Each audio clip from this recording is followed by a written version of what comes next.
Hello, hello, hello. How is everyone? It's Jagu. How do you do? And Nick is a little hurty tonight, but I will not postpone again. It's just a little visual novel anyway. I don't need to be like epic gamer, see like a shrimp moment. But yes, we are going to continue on with Scarlet Hallow, Chapter 4. So we'll be ready for Chapter 5 when it comes out. But it's lovely to see you all, and I hope that you're all having a lovely good time. Always remember to appreciate yourselves and all that good stuff.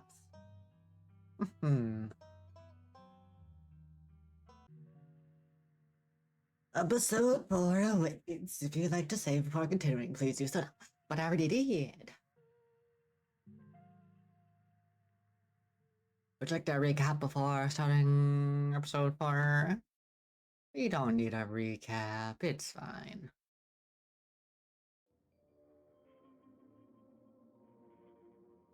You open your eyes, it's a new day. That night seems so far away. You can almost pretend the horrors you witnessed in the annex were nothing but a nightmare, chased away by the harsh morning light. But you know that the furious spirit of Charles Shaw Jr. yet lingers, looked behind the doors of the town hall, still tied to the earth by its hatred for you and Tabitha. An involuntary shudder runs down your spine. But your thoughts are interrupted by the buzz of your phone on the nightstand. Hey, have you heard from Stella? I haven't been able to get a hold of her. Thought she might have at least checked in with you. You check your messages, there's nothing from Stella. I'll send Stella a text. More than hot stuff. No, don't say that unless you're being flirty with your partner.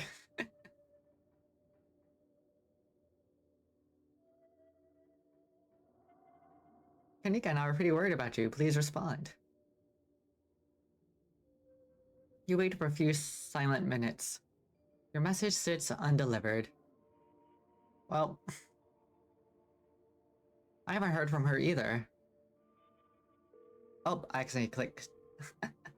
Oh, well, it's fine. You dial Stella. Hey, what's up? Just kidding. I'm not able to come to the phone right now. This is actually a recording of my voice. It's really me. Technology, huh? Anyway, leave a message or don't. I never checked this thing. The mailbox is full and cannot accept messages at this time.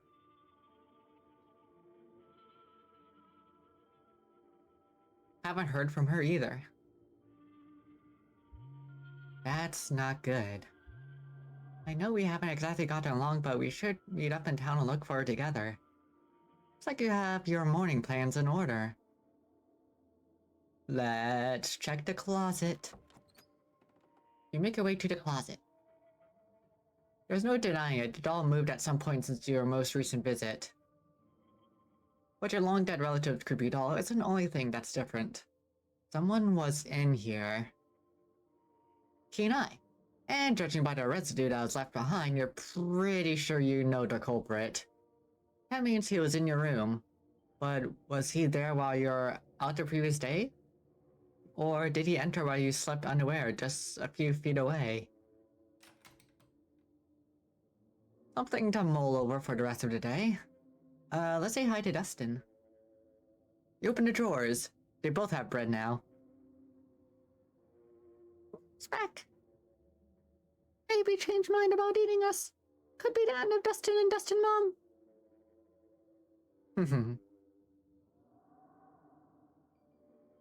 I would never eat you. I love you. Dustin Mom knows better than to trust. When push comes to shove, survival more important than friendship. Dustin spends too much time outside. Serving inside. There's enough bread for everyone here. No needy friends. Dustin still have childhood innocence. Hope Dustin gets to keep that innocence forever. I guess your glass house still has that squatter? tried to reclaim Glass House last night, but asshole squatter too big and too strong. Dustin moms had no chance. Might have to live in Dustin's house forever. Human big and strong too. Probably more big and strong than asshole squatter. You fight, give Dustin mom Glass House back. Anything for you, Dustin. The most precious of babies. Squatter has sharp thing on her head. Human, be careful, but Dustin mom would be eternally grateful to Human. Dustin too. I should get going. I love them. I love them so much. That's that. And let's take a shower. You might as well take a shower before starting the rest of your day. You step into the guest bathroom and into the shower. It feels good to wash away the grime of last night's haunting, but eventually you have to leave the place and confront the rest of the day. In the meantime, you... Let's see...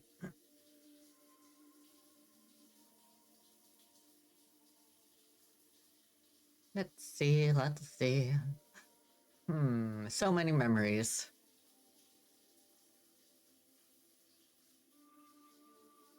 How about... Think about when and whether you're ever truly alone. Because it was in my closet. You're done here. You turn off the faucet and dry yourself off. And then we head downstairs. It's time to face your cousin. You find her in the kitchen, her shoulders hunched in a tight ball of anxieties. They're striking. This week of all weeks. As if I didn't have enough on my plate already. Kina, your cousin's posture is surprisingly relaxed for everything that's fallen on her plate lately. You must have something up her sleeve to deal with the miners. Talk about the strike? Explore a hut. Let's see.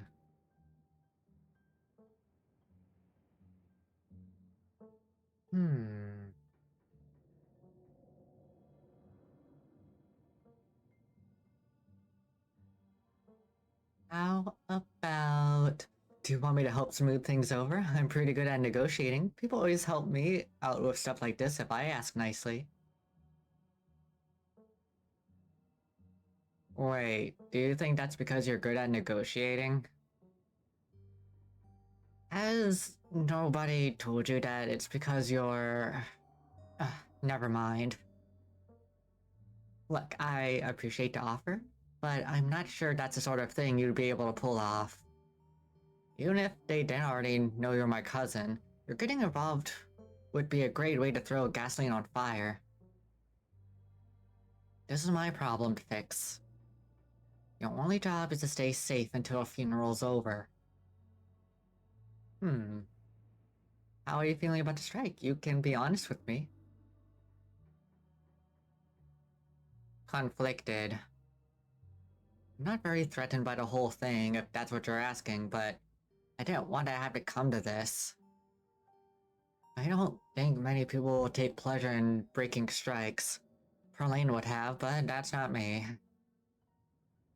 I don't know, it's complicated. Everything is so complicated.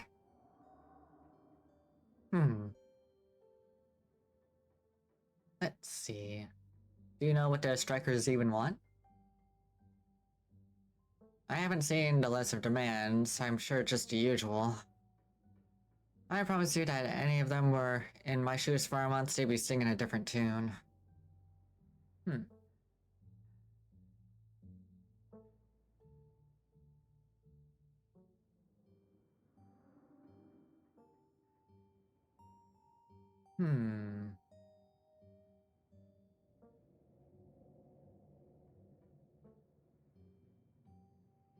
I can't believe the gall of these people after everything you've done for this town. Some people just never understand the burdens of leadership. I'm glad at least one person in this godforsaken town is on my side. I appreciate it, really.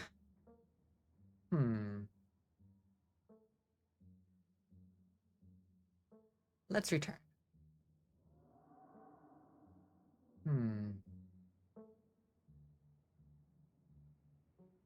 Talk about what happened last night?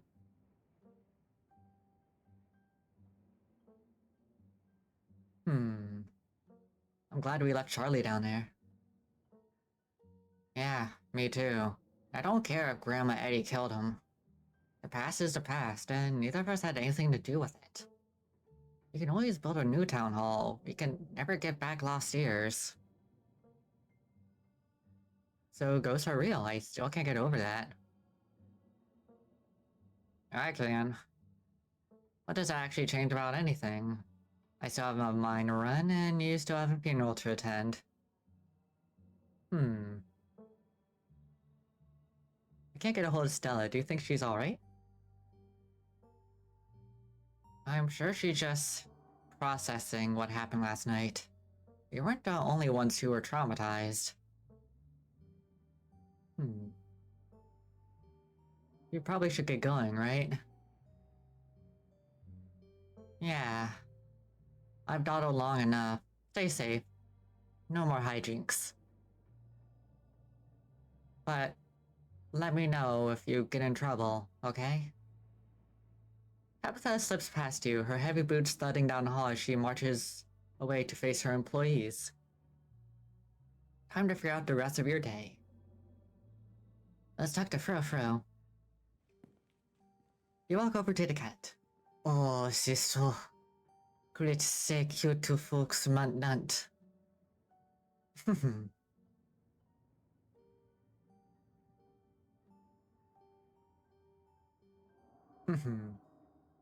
I nod respectfully to Frau.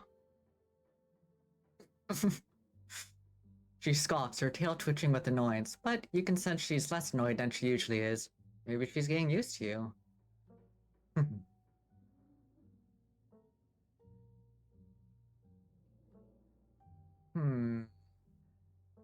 Well, anyway, bye Frau, good talk. She scoffs as you turn away.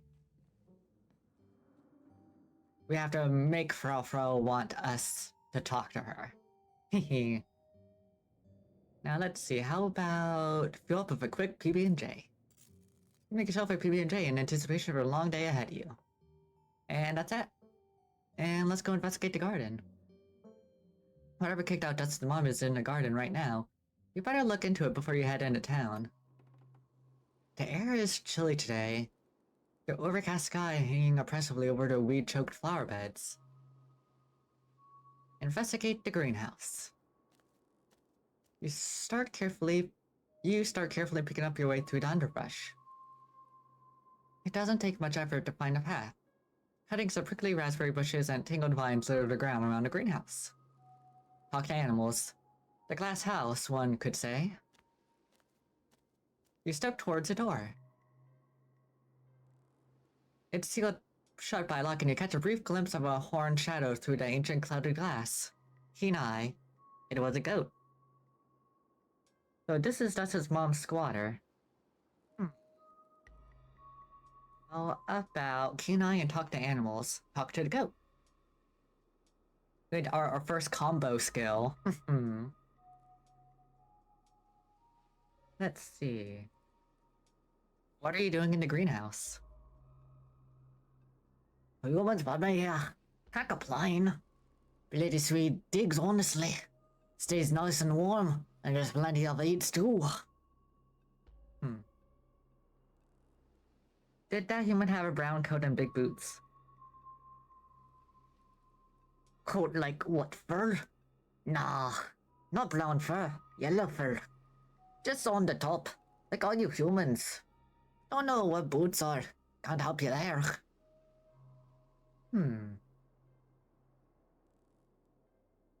Hey, whoever you are, there's a possum that would like you to leave. She was here first. This is her house. Don't wanna leave. I live here now. She can deal. Where did you come from? Farm. I used to live with other guys like me. Kinda miss them. But that's not much.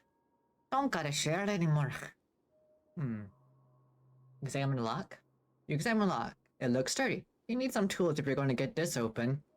Maybe Stella or Kanika could lend a hand later. What's your name, little guy? Goat. Goat the goat. I guess I'll leave you to it then. See ya, or not. It's a wild world out there. You've escaped the garden. With Stella missing, it's best not to keep Kanika waiting for much longer. And now we head to town. You head to the front door and begin your trek to the town below. The sun shines down through a thin layer of clouds, illuminating the path in the watery gray light. Peanut? Glimpses of pale figures dot your periphery. You haven't seen ditchlings in the middle of the day before. They're getting bolder. As you continue to trek down, you pause to stare out the mountain range beyond the holler, contemplating a world that's blissfully unaware of the dangers threatening the citizens of this tiny town. The world outside feels less real with each passing day, and the strange reality of what's happening in Scarlet Hallow gently uproots what you always taken to be the truth of our world. Your everyday worry seems distant, overshadowed by fear and dread that hasn't stopped building up since the moment you stepped off that bus.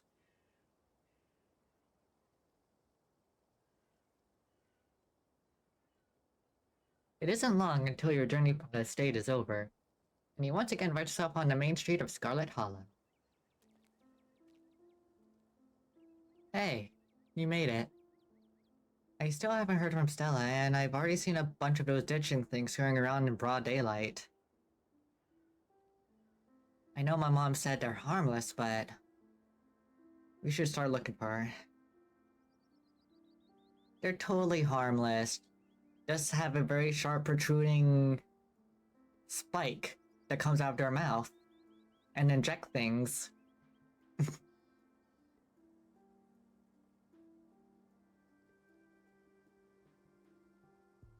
Is the ghost still in the library? I have no idea. And I don't think anyone should even try to get a look, especially not you. Who knows what might happen if that thing so much catches a whiff of scarlet blood. So how are you mentally? That's a great question. My concept of how the world works is being shattered a little more each day, so that's cool. Every day I feel more and more like I need to get out of this town before it swallows me whole. But I also keep feeling like there are too many reasons to stay. Like right now, I can't leave until I know Stella's okay. With her folks gone, the only people she has are her friends. And as her bestie, I can't just let go running off into the woods to get eaten by a Bigfoot. And my mom is just so chill right now, it's driving me nuts. Anyway, that's how I'm doing. Probably about as poorly as everyone else that was in the library last night, except maybe Stella. So ghosts, huh? Yeah, ghosts. I don't know how about you, but I'm currently staving off a massive existential crisis about the state of the matter and what being alive means. Glad you're taking it well. Any idea why Stella was so upset? Being possessed seemed awful, but she's not the only one who ran off. Could be a lot of things. She could have hit her breaking point stress-wise. She could have been horrified by meeting a ghost for the first time. She could be struggling with what that ghost did. But at the end of the day, I have no idea. We'll just have to find her and see if she wants to stop running from it and finally just start talking things out. I guess that raises an important question. From Kenai, is Stella missing because she doesn't want to be found, or did something happen to her when she ran off? If it's the first one, is finding her going to do any good? Maybe she needs space.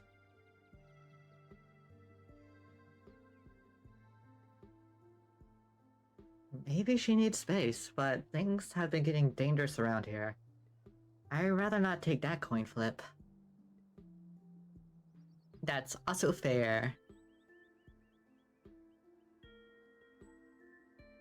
Hmm. Is someone manning the general store while we look for Stella? Mom and Miles can deal for another day while looking for Stella. This is important. Not that the store isn't, but if something happened to her and I was spending my time minding the register, I don't think I could live with that.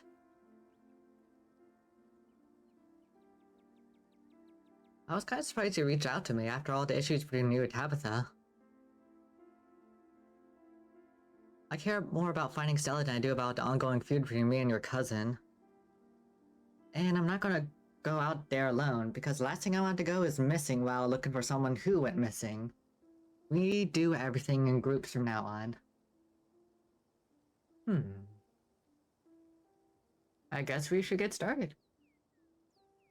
Yeah, we're burning daylight. Where to first?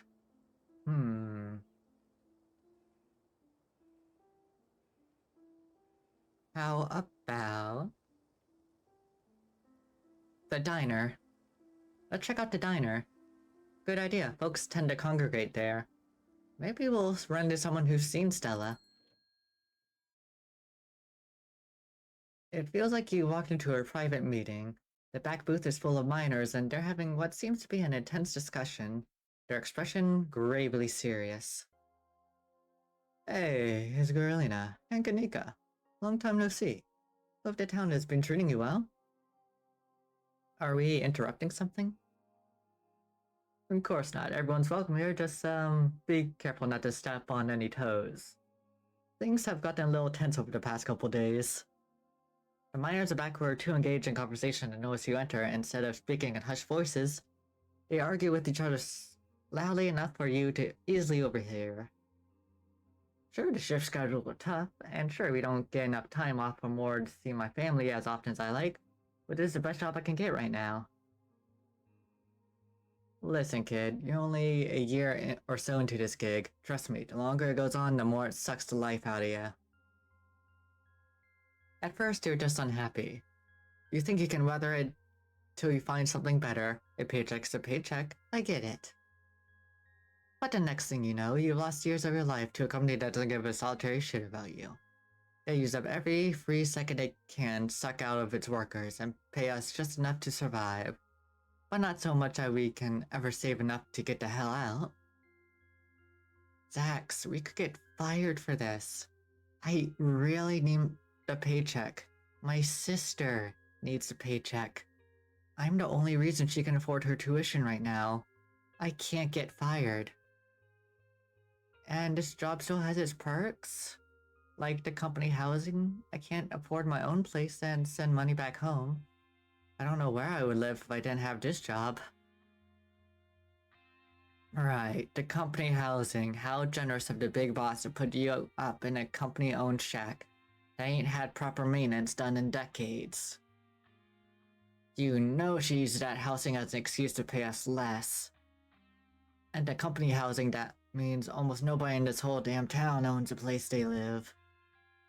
That's why the Scarlets can keep getting away with whatever they want. Zach, we don't have the numbers, man. You know this is risky. Riskier than most of us can afford. We would have the numbers if y'all would stand with me and not let management scare tactics get ya. It's not scare tactics. People like her now. That woman ran into a collapsing coal mine and saved 3 children from being buried alive. I feel you. I really do. But how are you supposed to organize a strike against a town hero? Are you trying to tell me that a mine collapsing less than 2 days ago is why you don't want to strike? It's bad time, Zach. It's always a bad time, Baker. Doesn't matter whose name is on that deed for the place. Without us, there's no mine. We got him against the ropes, and we can't back down now or they'll come out swinging.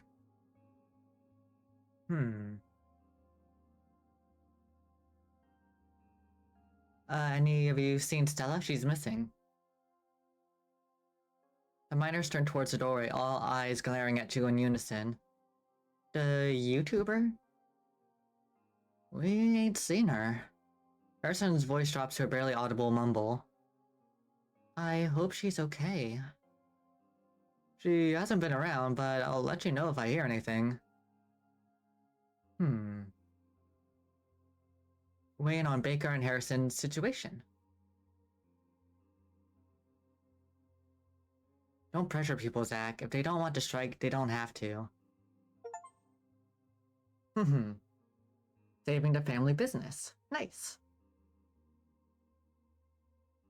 Carolina, what the hell? Oh, great. The boss even has her cousin going around strike breaking. Get out of here before we drive you out. You're not welcome here. All of you calm down. If a fight breaks out in my establishment, you're all out. I don't care who's in the right. You heard it, lady. Don't get involved. We'll all have to take this outside.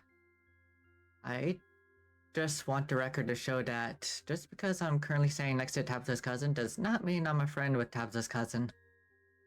I barely know this person. So, about to strike. You really think we're going to talk to you, kid, after what you just tried to pull?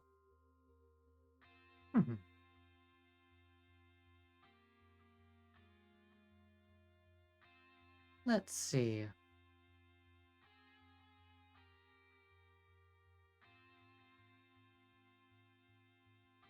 If the mine fails, none of you are going to even have a job left to strike over.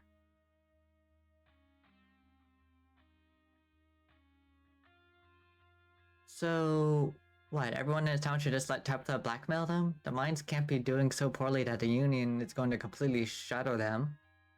Exactly. We all need to finally get together and drive that family a taste of their own medicine.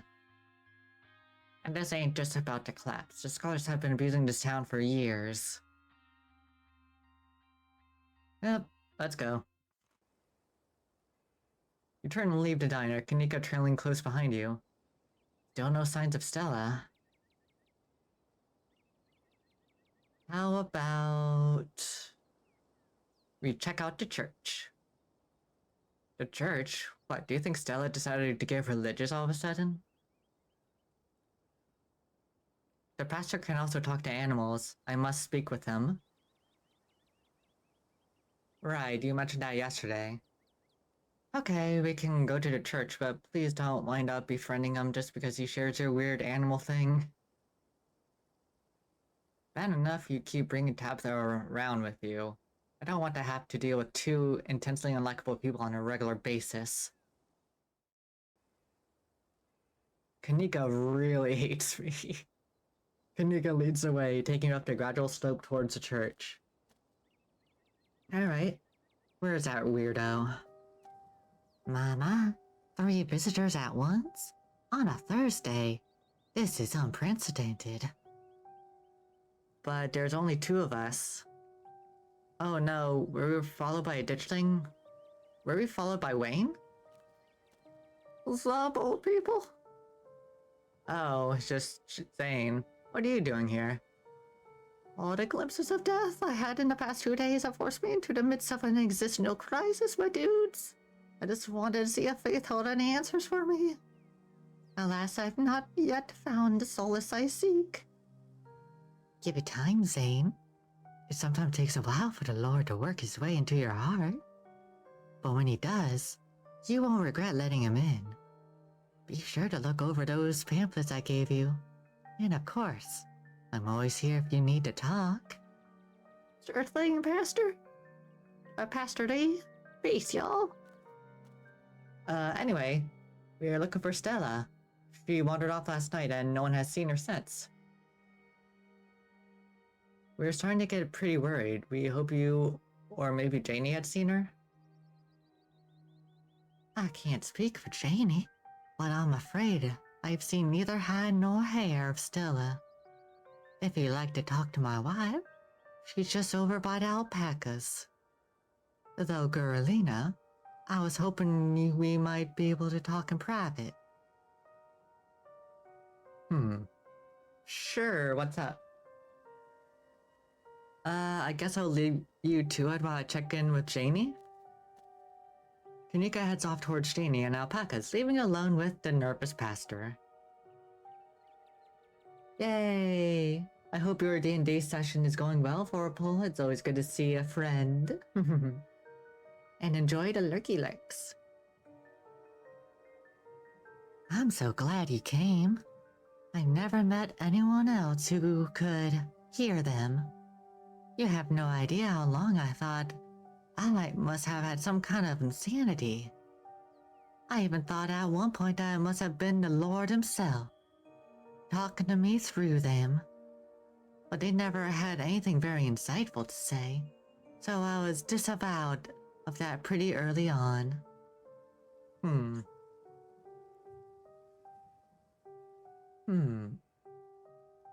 Is your gift why you got into church?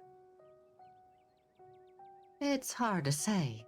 I was raised Baptist by two loving parents and was always interested in religion.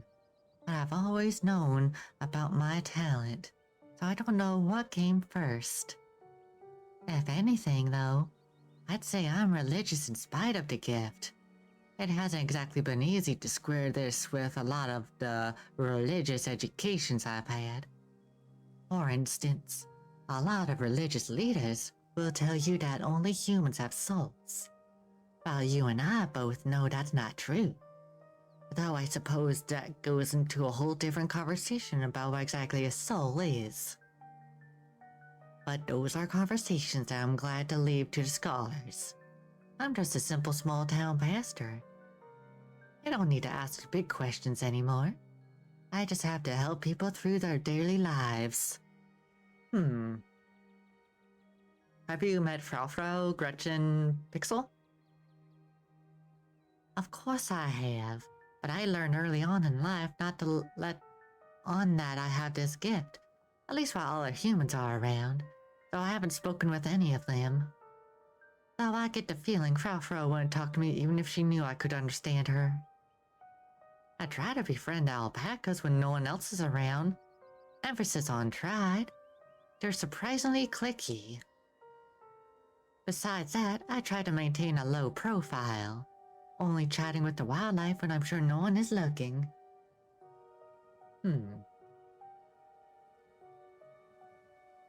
Is that why people think you're creepy because you have the gift? People think I'm creepy? But it's alright. People say all kinds of things. I just have to be patient and persistent. And I know eventually they'll understand that I can be a comforting presence in their lives, not a creepy one. Maybe if I grew a thicker beard, people would trust me more. Or maybe I should get a cool jacket. I think a cool jacket will help.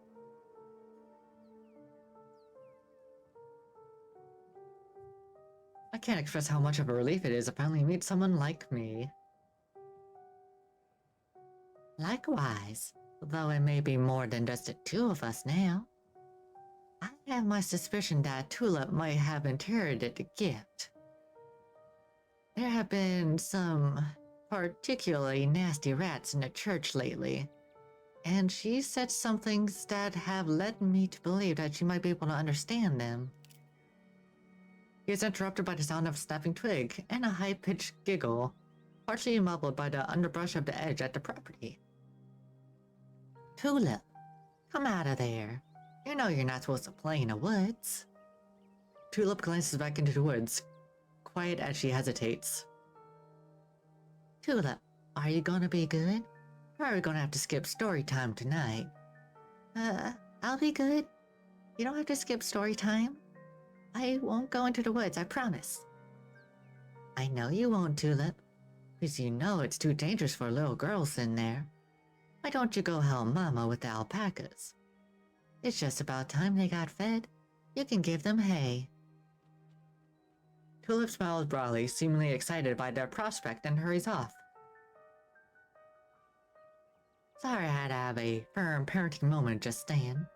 She's been trying to run off into those woods a lot lately, and it's really dangerous even for adults.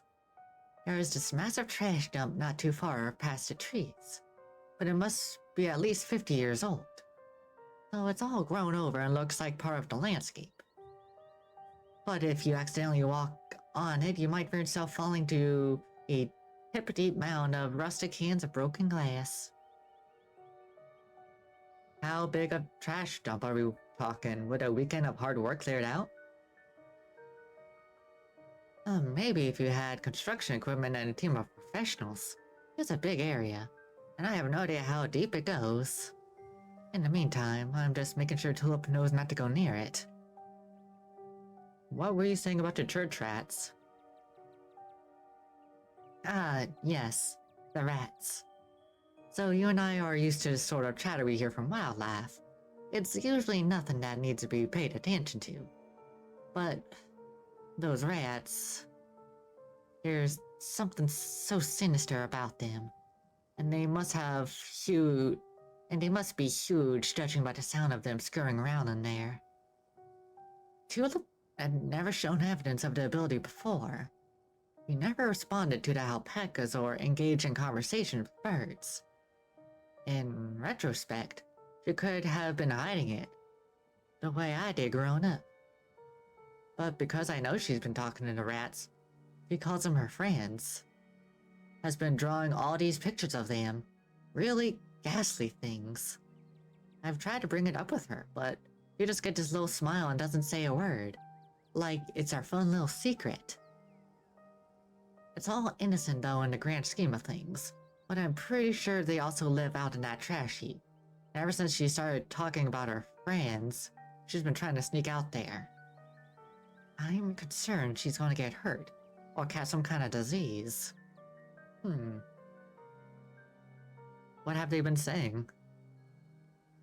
They like to try to goad me into crying or becoming depressed. They watch me through unseen holes and make fun of me and try to figure out how to press my buttons. It's annoying, but easy enough to block out, especially when I'm praying. I don't think they're a good influence on Tulip, though. She's gotten quiet and secretive ever since she started talking to them. I hate to think what they say to her when I'm not around to hear.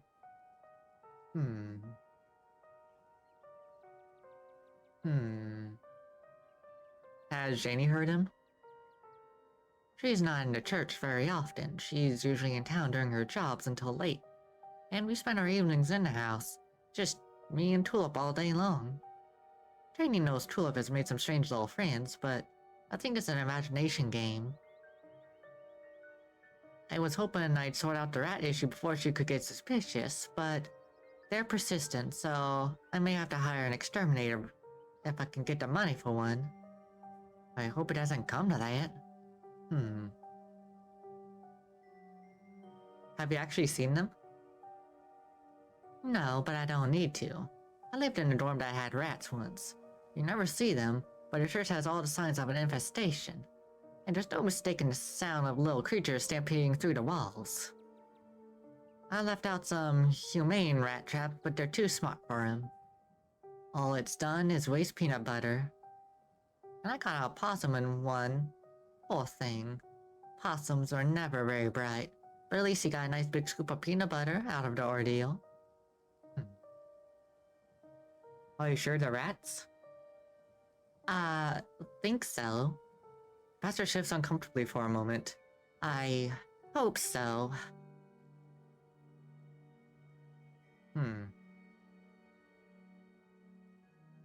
Is there anything I could do to help? Maybe I could try talking to them. That would be lovely.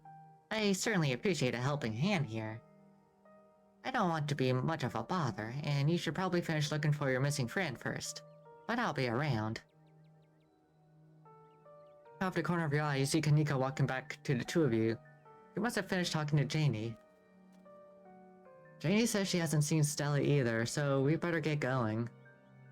Hope your talk with the pastor went well. Yes, we had a great conversation. I appreciate you all stopping by, even if it wasn't under the best circumstances. I'll let y'all be on your way. And I hope Stella turns up soon. I'll put in some good prayers with the big man for her. Alright, thanks. See ya. Kanika starts back down the path to town, and you follow. Okay, now that we put some distance between us and, church, What did he want to talk to you about? He didn't say anything weird, did he? Hmm.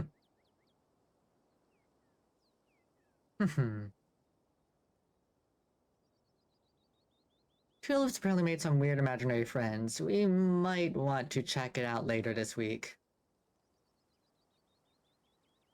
Kid makes up imaginary friends all the time.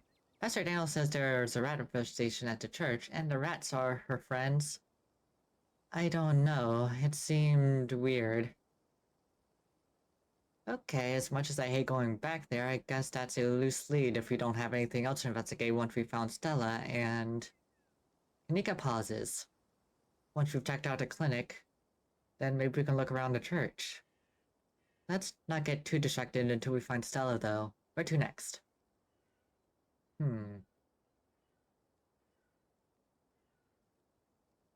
How about we check in on Oscar and Rosalina?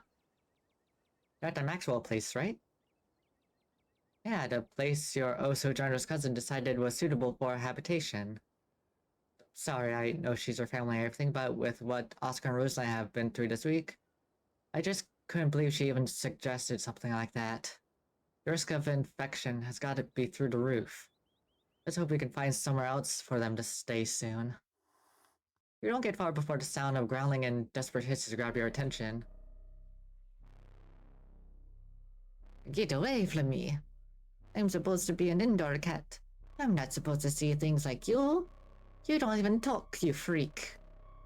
You turn to see a ditchling approach a cornered pixel in the alley. Must have slipped out of the library with everyone else last night. The ditchling, distracted from its hunt by your arrival, cranes its neck to face you, its eyes settling on you with alien indifference. Keen eye. In the distance, you hear the furious patter of many feet approaching. Won't be alone for long. Hey, quit it.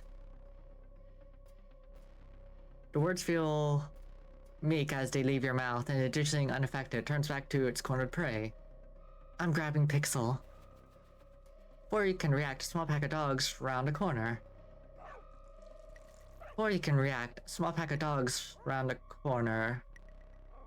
They pounce on the creature, pulling it from the wall, and then taking turns biting and tearing into it, ripped to shreds.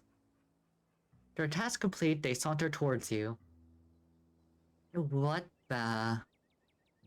What are Daisy and Scraps doing out here? Are they leading some sort of ditchling hunting dog gang? I live. Pixel, you got out of the library. Oh, you poor cat, come here. Pixel cautiously walks towards your group before clambering into your arms. He has a comfortable heft to him. I see how it is. Everyone likes Scarlet, even the cats. We found them last night, terrified and shaking in a bush outside the library. Schreider wasn't that scared. I even been helping out. Little Pixel's so made of volunteering as a scout. Don't worry. You're always right around the corner. Those creatures only like to strike out when they have numbers, but they're hardly very bright. We made sure the little guy was taken care of till the humans were awake. Do y'all know where he's supposed to go? Or be? So you're the Scraps I heard so much about.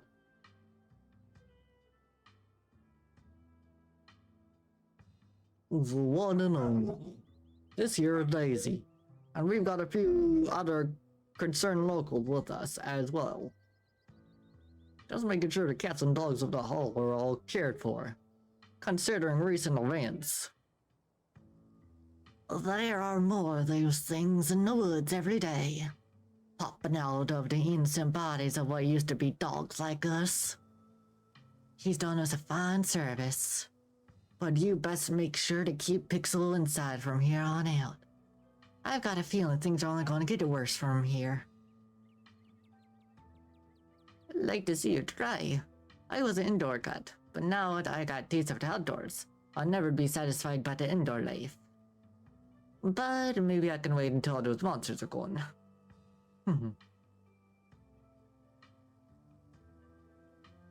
Have you ever seen or smelled Stella, Gretchen's human friend?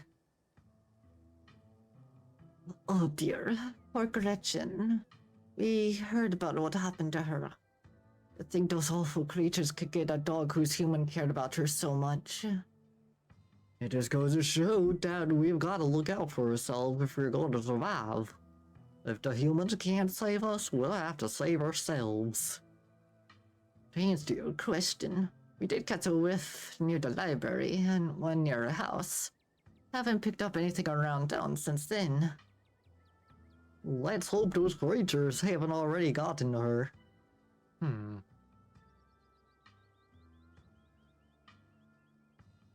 Just as I feared, I hope she's okay out there. I'm sure Gretchen's person would be able to defend themselves against those things. They're so soft and easy to bite. A full-grown human like your friend would be fine even on her own. At least for now, there's already some larger ones deeper in the woods.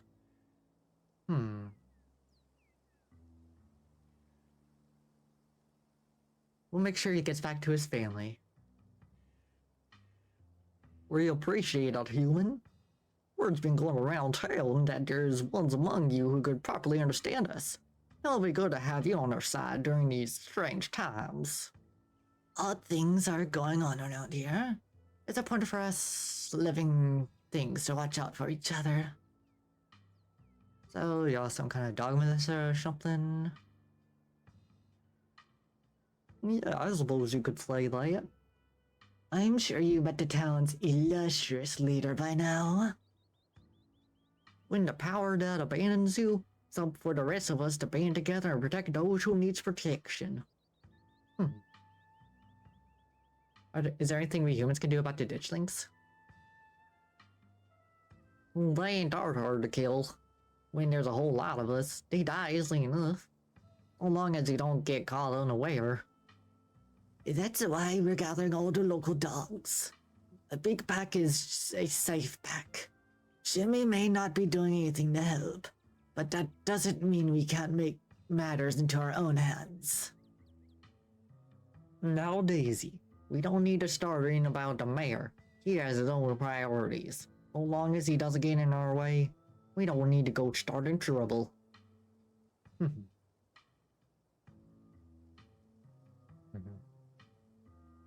Let's see. Yeah, screw Jimmy, what a joke. One of you should have been the mayor. Well, aren't you sweet? Well, some dogs just ain't fit to lead. It's not his fault the humans of this town flung him so far out of his depths. All your family's worried about you off on your own like this? We're country dogs. So long as we come home for dinner, most of us aren't missed too much. Speak for yourself. I know my family has been worried sick, but I can't let that get in the way of what's important. Besides, if I went home, they might tie me up and then I'd be sitting dog. Good doggies. Well, thank you. I appreciate the compliment. You call me a good dog? Daisy good dog? Daisy tail wags excitedly before she regains her composure. Sorry, I just love to hear it. We best get on our way. Well, same for us. For the first time that we know of, those things are out during the day. Which means the pets of Scarlet Hallow need us now more than ever. Make sure the humans keep an extra careful watch on their furry companion. The bandit dogs scamper off. You just had a full-on conversation with those dogs. It is so weird when you do that. And you even convinced them to help us find Stella. Your powers have finally come in handy. Kanika sighs, muttering to herself. Knowing dogs are capable of carrying on an actual conversation is going to make being a veterinarian really weird. Pixel and Toe, you and your companions continue on to that old Maxwell place. The old Maxwell place. It was clearly once a mid-century modern home. Undoubtedly quite stylish for the time.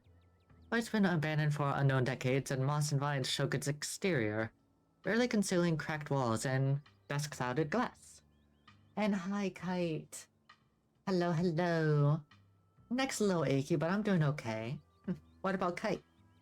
I got some singing done earlier. Recorded some songs I did. Might post them. Who knows? But it's been okay.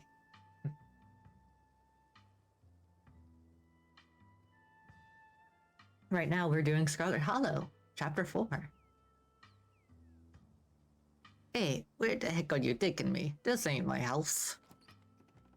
Before you can approach it, the door opens and Oscar's head pokes out from the entryway. Hey, I'm glad you're doing okay, Kite. Hello? Oh, sorry if I startled. The walls here are worn down enough I could hear you coming from a block away. Good morning, Oscar. Oh, thank goodness you found Pixel. Rosalina's been beside herself. Oscar's voice is tired. He had a long night and it shows. His graying face seemingly having aged in the hour since you last saw him. Please, come on in.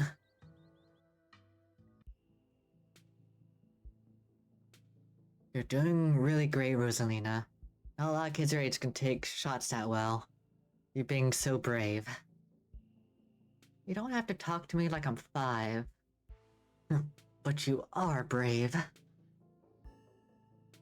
You really are, Rosalina. You look like so badass. Alexis is right.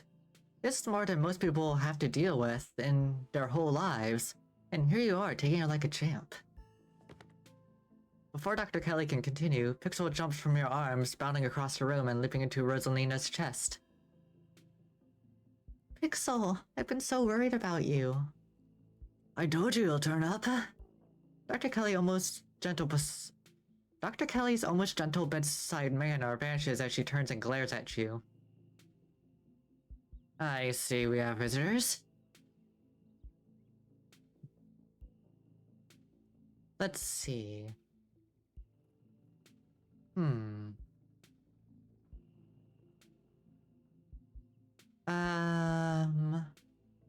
How is she, Doc?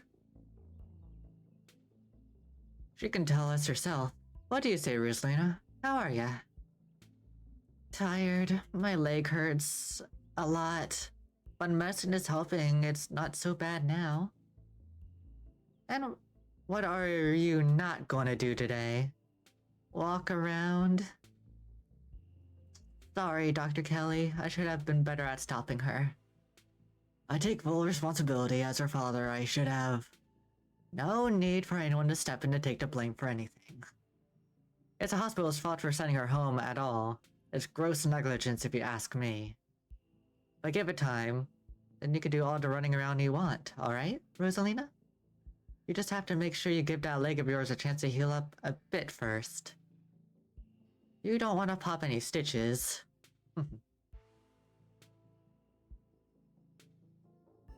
Warn Dr. Kelly about the stone carving and what she felt in the clinic. We found something in Oscar's house last night, a stone carving that gave me and Tabitha a vision about what had happened there. There was also one in the mines the other night too. Both of them had a sort of pull on me. Whatever they are, there's something like them in your clinic. I felt it last night. Keen eye. Dr. Kelly's shoulders tense.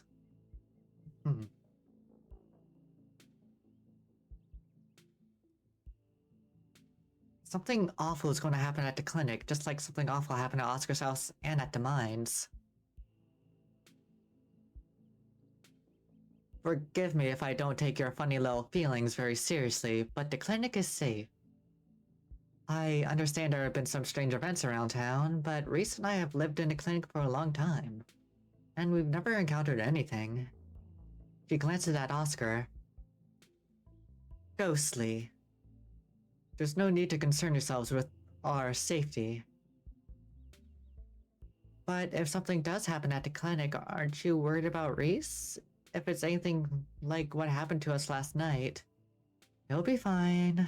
If some kind of ghost emergency happens, I can take care of him, so none of you need to come snooping around. We could always try to go on a rescue mission for some of your stuff. No, absolutely not. No one is going back in there till we have a thorough research plan of action. This goes especially for you, Gurlina. Who knows if you'll be able to leave again? You've done enough for my family. How about no one is going to go back in there, period? We're going to need to deal with it eventually. Boarding up the library isn't a permanent solution. Are you sure about that? Because I don't see any reason we shouldn't just leave that thing alone. Forever. Sorry again about the library. There's no need to apologize. It's a building, you're a person. You matter more than a pile of stone. I do kinda wish we could go back for our stuff. Thanks for letting me borrow some of your clothes, Alexis. You can borrow as much as you need. I have plenty of shirts, and you can do laundry at our house too. Of course, there are some family heirlooms that I'd rather not lose. Portraits of my parents, my father's mining jacket. I don't like the thought of their last living memories being forgotten in there. And the fact that it stole the library from me too. That one really stings. But what are you gonna do?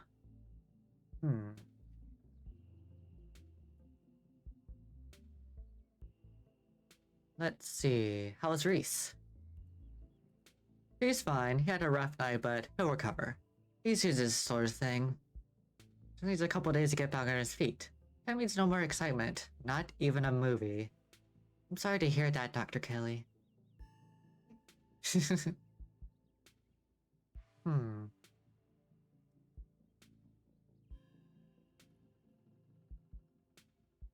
Okay, but what if I wanted to hang out with you?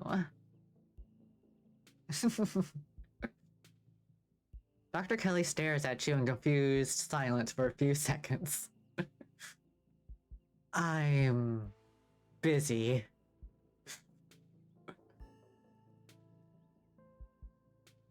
So what's going to happen to your career now that the library's closed?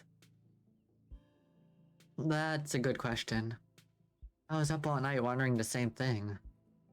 If things stay the way they are right now, it's essentially like the library burned down.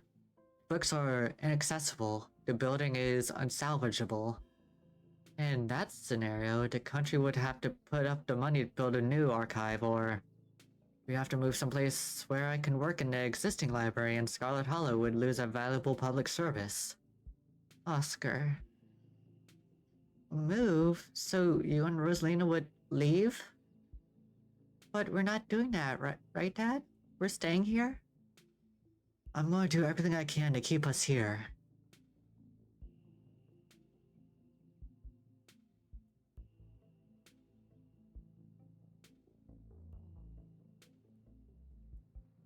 It doesn't actually seem that bad here. Are you joking? I could smell the wood rot from down the street. It's alright, it's a roof over our heads, and we won't have to stay here for long.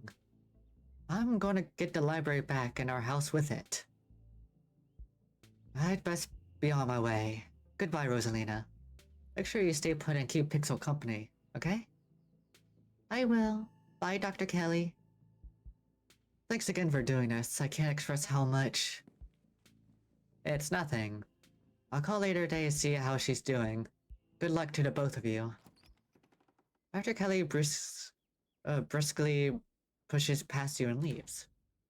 Oscar, before we get sidetracked, we're not here just to talk about monsters and what happened at the library. Oh? Stella's been missing since last night. Oh. You haven't seen her, right? Not since last night. Now I'm really starting to worry. Sounds like no one in town has seen her. I'm sure she'll be okay, but you should probably get back to looking for her soon. Before you go, though, there's something I wanted to get your thoughts on. Let's step outside. Oscar ushers you to the street. What's up? Is everything okay? Yes, or at least okay as it can be considering everything that happened. I don't exactly feel safe. Strange things are going on in Scarlet Hallow, and I'm tired of running from them. I want to get our house back. You've all been looking into the town's history, right? I overheard your discussion in the library the other day. Have you been able to find anything that might explain what's going on? I don't think we have too much to go on. Can't help but feel like there must have been some kind of inciting event, since everything started getting weird seemingly overnight. But I have no idea where to even start, really. Whatever the cause of this is, there must be some way to get this genie back into the bottle. I want to do my best to find out if there have ever been any similar events and whether there's anything special about Scarlet Hallow that might explain what's going on. The town archives are, unfortunately, in the library. Rosalina had been pestering me to make some of her digital backups for months, but I never got around to it, so online sources it is. We'll fill you in on what little we know, so you at least have some place to start.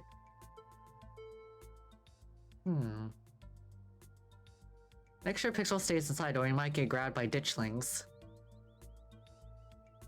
The ditchlings are those things from the woods, right? With those faces? They snatch animal juice, some kind of parasitic egg-laying thing. Unless you want one of those things to pop out of Pixel, you better keep him where he's safe. I think some dogs kept him safe. Like a gang of dogs? That sounds ridiculous, but we saw it with our own eyes. A gang of dogs? I suppose stranger things have happened. This very week, in fact, but we'll make sure he stays safe.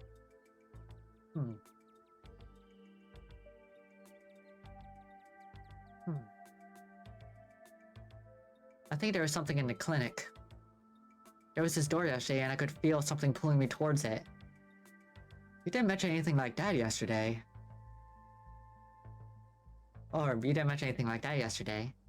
I see. I dig up what I can on the clinic. There's a lot of history there. I wouldn't be surprised if there's something haunting that place as well. Oh god, you don't think that's why Reese is sick, do you? He's been sick for years, hasn't he? If there's something supernatural causing his illness, it puts a bit of a wrench in our recent theory. It does, but maybe there's more to it than that. Everything's being clustered so tightly together just a coincidence. Maybe Scarlet Hallow has been weird for a long time, and we're all just starting to notice. It took me back-to-back encounters with the paranormal on consecutive nights to even consider that we might be dealing with something supernatural.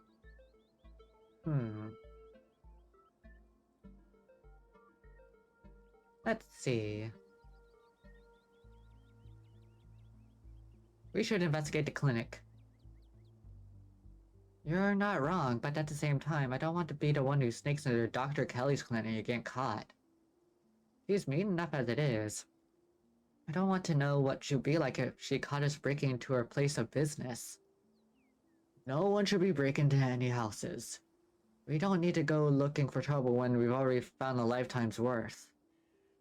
I don't know if we have time to play it safe. Just give me a day or two to do some research before you do anything rash, okay?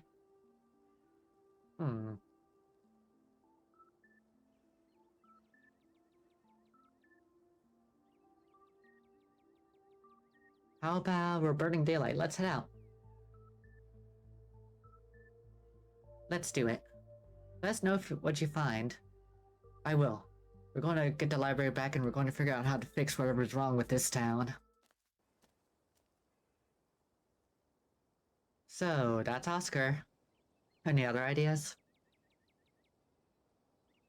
Well, they did say they had a small smell of Stella at her house with the dogs. So let's check that. Yeah, we've been running around town getting all riled up, and meanwhile she's probably just sleeping in or something. I would have checked before we met up, but I was honestly kind of nervous I might run into some other horror from beyond the veil if I went exploring on my own. Kenai, you make your way towards Stella House. The door is as pristine as any old wooden door. No bloody handprints in sight. Any telltale sign of Wayne's absent. If something happened here, it didn't involve him. At least not at the front door. Nika knocks anxiously on the door. It creaks open.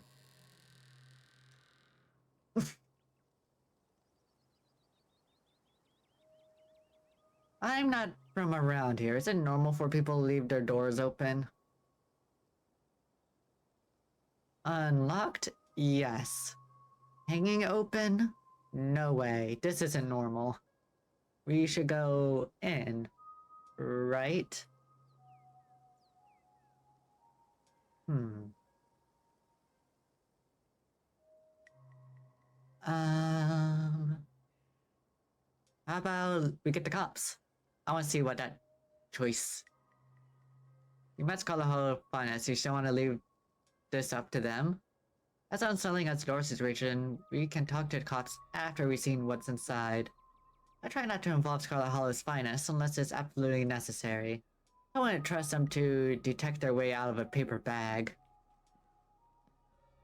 You know, I was mostly just thinking, like, if anything did happen, like, I would have an excuse. Kanika steps forward, crossing the threshold into Stella's house. Keen eye. Aside from a corner of a room dedicated to Gretchen, Stella's house almost feels like a museum. Everything's organized with sort of tightness you wouldn't expect from someone as rough and tumble as Stella. Only a handful of objects feel like they belong to her. Whatever happened to Stella, it doesn't look like it happened here. Okay, nothing unusual so far. This is a perfectly normal living room, no blood or viscera. Not even a tipped over lamp. That's good.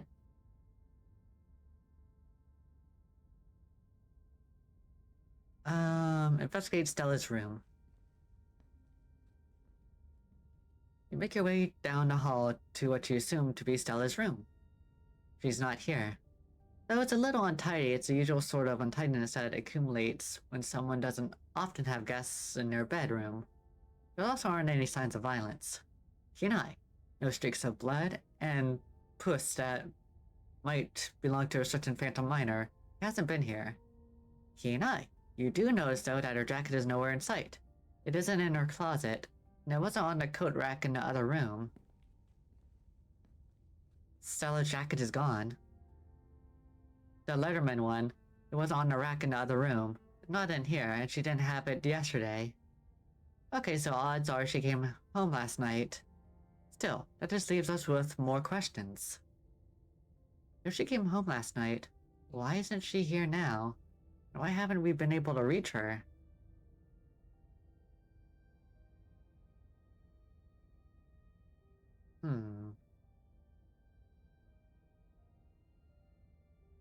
This sure looks like a room. Any thoughts? Yeah, nothing much to comment on. This is what her room's been like for pretty much the entire time I've known her.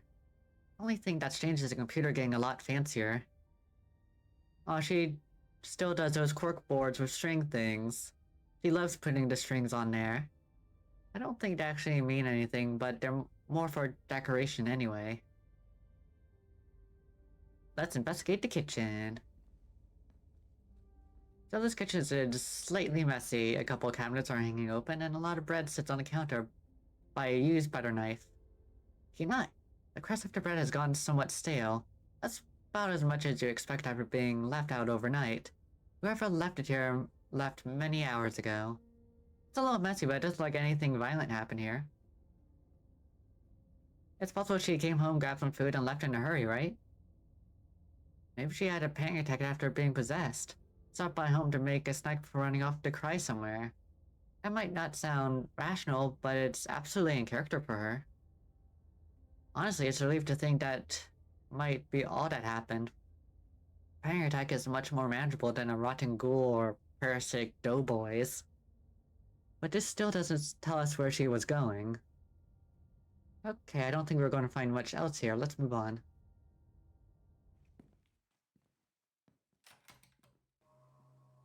So she probably came home last night, but she left the door open and didn't tell anyone where she was going. I thought I was overreacting this moment. I thought she would have just been sleeping in or something. I can't believe she's actually missing. We're going to need the cops. I know they probably won't actually do anything, but we should see if we can get them to start looking for her before we go anywhere else. Yeah, we should make sure the police know Stella's missing.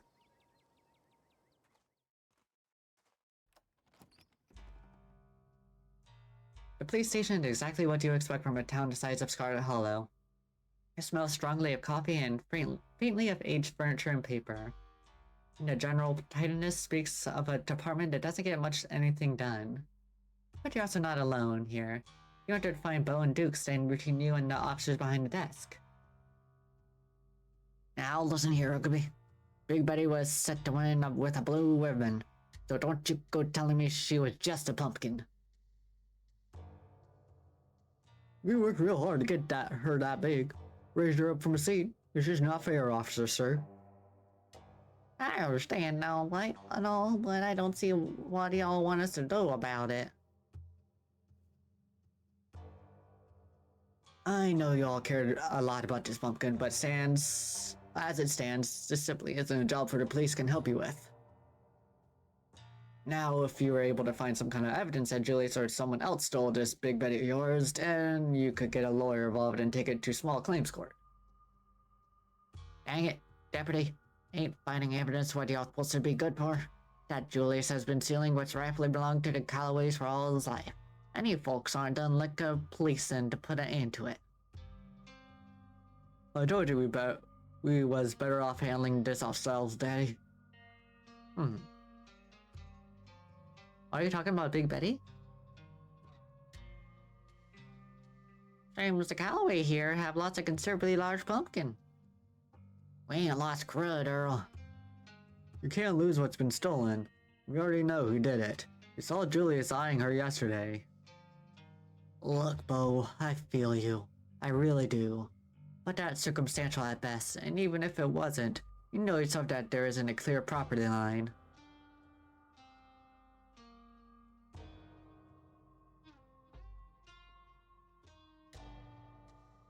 What makes you think Julius stole it? You're poking a wasp nest, Girlina. There's 100 years of history here. He's been claiming Big Betty was his since day one. I count if he thinks it was planted on his side of the property. He's got himself confused about where the property line is, as always. The Calloways and Tremaines have been at this for a long time. They can never agree on whose land is whose.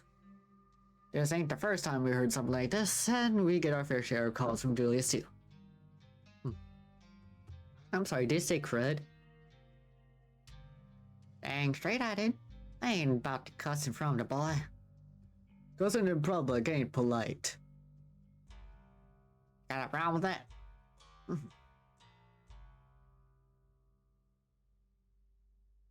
Let's see.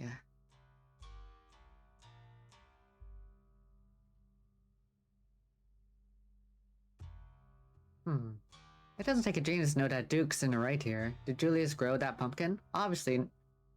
Wait. Just know that Duke's in the right here. Did Julius grow that pumpkin? Obviously not, or he wouldn't have been so sneaky about carting it off. Do your jobs.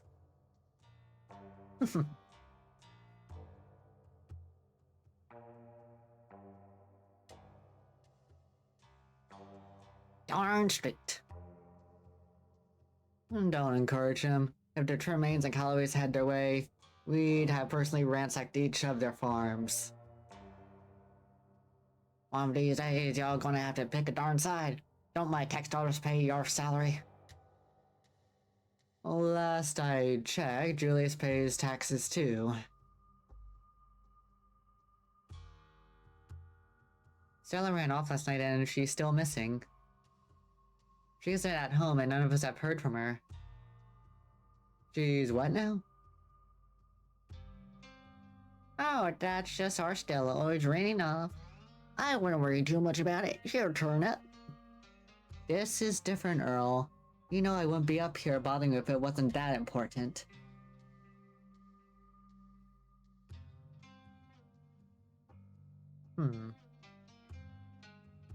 She shouldn't be off on her own when there's so many ditchlings around. I'm sure you've seen them by now. They're everywhere. Sure, we may have seen some strange animals lately. We've certainly been getting a lot of calls about them. Either Scarlet Hallow is suffering some kind of mass hallucination? Or are we being invaded by whatever they are? But what are you expecting us to do about it? Aren't you supposed to shoot him or something? I don't know, son. We ain't animal control. We're the police. The po-po. Are you kidding me? The town doesn't even have an animal control department. Well, maybe it should get one. Y'all are no use at all. You know that. Them things may have been after chickens for at least a week now. Open your eyes, boys. There are strange things afoot.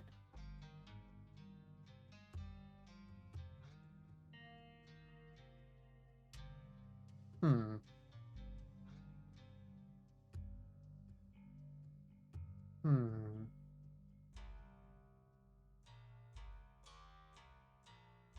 Weird question. Nah, I shouldn't get on their bad side. Let's just get going. Well, no one can say we didn't try. Let's keep looking. Oh, that was a total waste of time. I hope Duke and Bo find their pumpkin. Where next?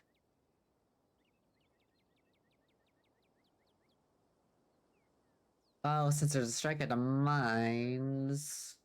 Let's just double check. I guess there's a decent chance Stella went to find her cousin, since they're friends. Come on, I'll drive us. You follow Kanika to her van. It isn't long before you find yourselves outside the Scarlet Mines. There's a small gathering of workers outside the entrance to the mines, picket signs in hand. I hope it's not weird to talk to them while they're in the middle of all this. Look out, fellas, that's the boss's cousin. And that said, these kids were just down at the diner acting suspicious. Don't engage. Hmm.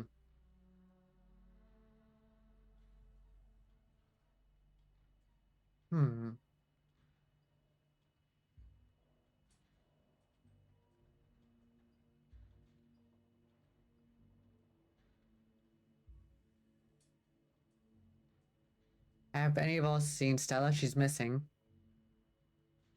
Miners could actively ignore you.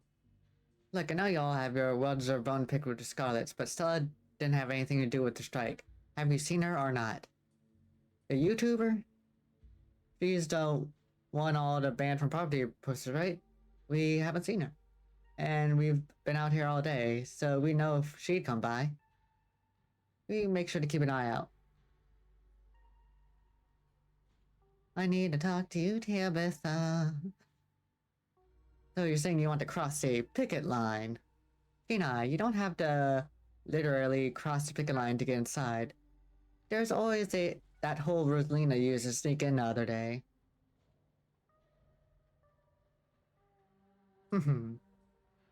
Okay, but you let me in though, right? You flashed your miners to winning Gerlina smile. If Zach doesn't trust you, then I don't trust you. I don't care how charming you are. Fine, we'll sneak in. You pull Kanika aside and tell her your plan to sneak in. I guess I'll work, but I don't think it's a good idea for me to follow you in there. I'll just wait outside by the van. You make your way to a hole in the fence and sneak into the mine.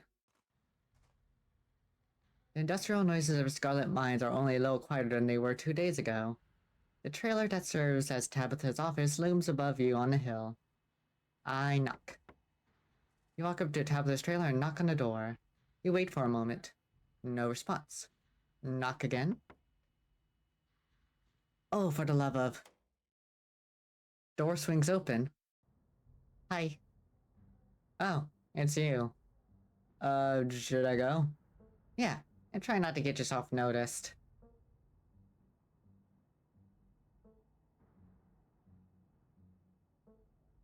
I don't care about the strike, I just came to see you. Good. Then we won't have a problem, Rodriguez. I said you're dismissed. Now, get out of here. Okay, boss. Door clicks closed as Rodriguez leaves Tabitha's office. Tabitha heaves a heavy sigh. Please just forget you saw anything, okay? I can handle this on my own.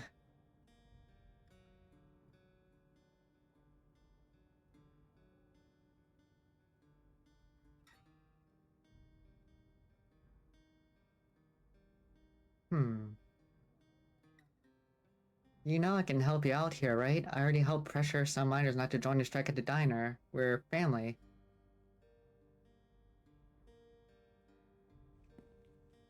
You what? Look, I appreciate the gesture, but I can't... I can fight this battle by myself. You really don't have to stick your neck out for me. I know I'm not the most popular person in town. You don't need to ruin your reputation on my behalf. I'm sure you didn't come all this way here just to talk about the strike. Why are you here? Don't get me wrong, it's nice to see a friendly face, but you shouldn't be up here. This is my battle to fight. Hmm.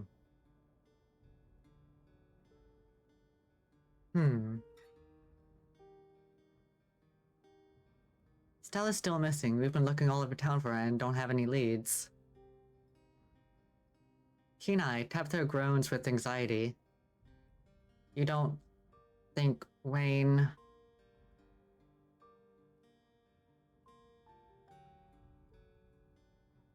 There wasn't evidence that he's been in her house or signs of a struggle or anything. How do we know she even went home last night? She ran off in the opposite direction. She did. Seems like she at least went home to grab her jacket. Stella's been known to disappear for days when she's doing her videos. But I think we both know that's not what's going on. I'll see if I can figure something out.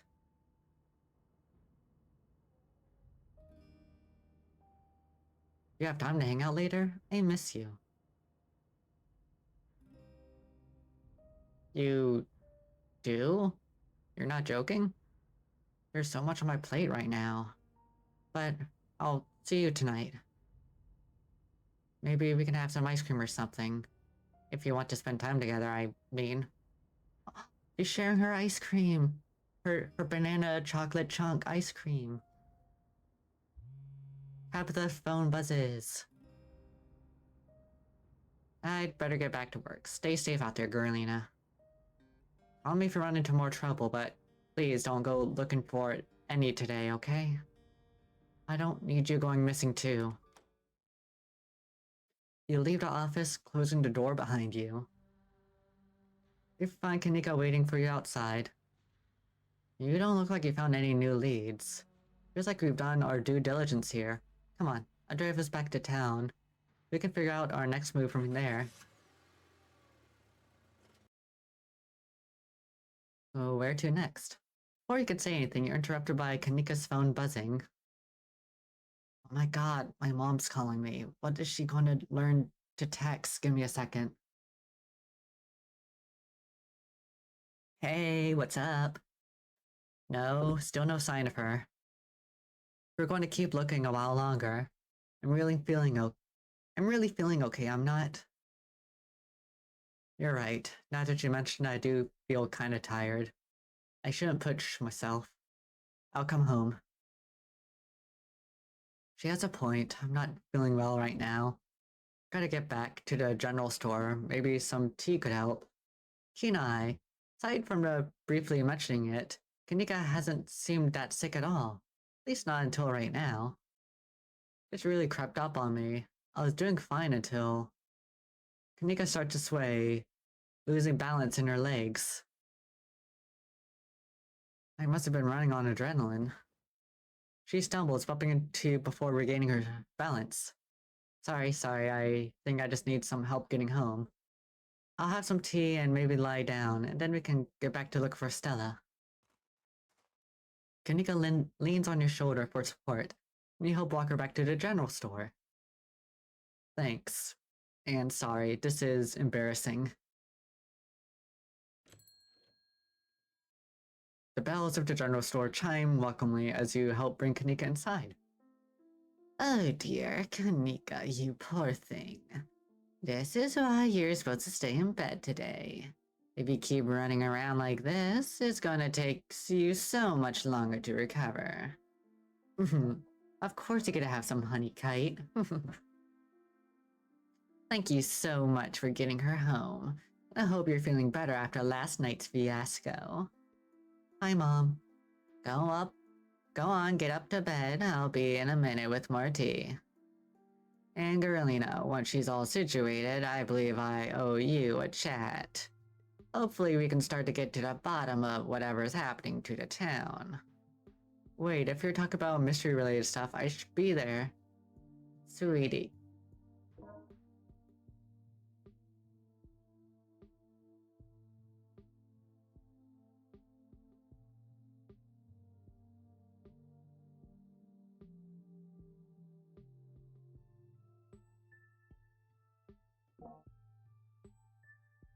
Sorry, someone was talking to me. Sweetie, you've done enough today, and you never like when I do tea readings anyway. I'm sure Garelina can catch you up once you're feeling better. Okay, you're right. I'm not feeling well. I should really lie down. Kanika heads towards the stairs and disappears without saying another word. Kina, you couldn't help but notice something stiff and quiet in her demeanor as she obeyed her mother's stern command. Shall we? Sybil motioned towards the tea room. Explorer Kenai, Kanika didn't seem like herself just then. You're right, she hasn't been feeling exactly herself the past few days. All the stress she's been under, plus that cold of hers. But I'm sure it'll clear up soon. She just needs to take it easy, drink some tea, and not go running all over town until she feels better.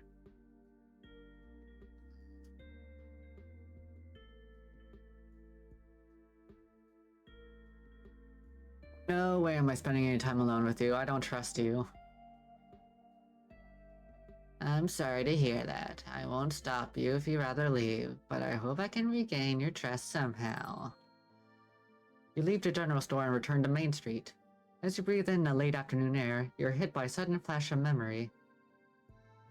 Your thoughts drift to that door yesterday, the one that seemed to draw you in, urging you deeper into the clinic.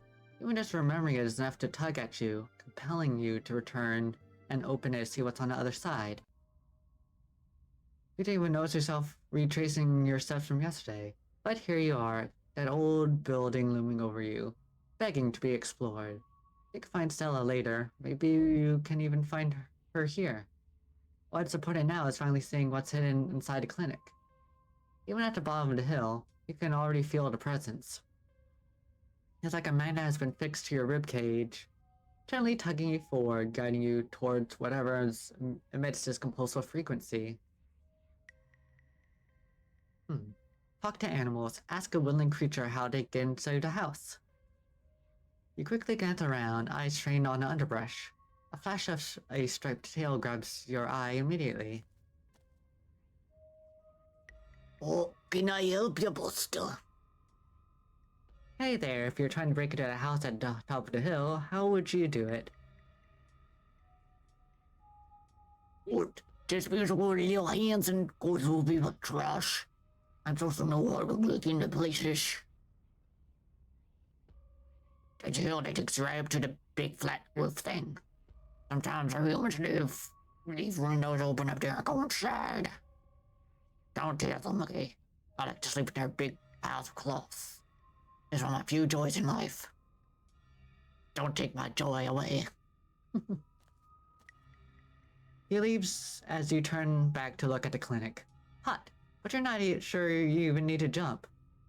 You used to be quite a lady Casanova in high school, and back in the day you learned two things. First, that the second floor of a residential building is never locked. And second, the skills needed to take advantage of that security flaw. No judgmental parents ever managed to get in the way of you and your high school flames. Either way, you have your way in. Let's get to the terrace. You scan parts of the building around the terrace and zero in on a drain pipe. Bingo. It's been a long while since you've done this, and you're a little rusty, but it doesn't take much effort before you're there. You try the door, it's unlocked. It's always unlocked. Ho ho ho. The upstairs of the clinic feels like a decommissioned museum. Old furniture is covered in plain white sheets, and a thick layer of dust coats the floor. This place hasn't seen any use in years. You're in a clinic free to explore as you please. Or rather, you are free to explore as you please. You can feel that odd sensation again, the nagging pull of whatever it was that wanted you to find it. You've been caught by its gravity, an overwhelming curiosity guiding you around a corner and towards a dark doorway under the stairs. It's been left ajar, as if inviting you to enter. Turn on the lights. The lights click on. You're in the morgue. Gurlina? What are you doing in a morgue? Flirt. Just, twirling my hair. Like, hi.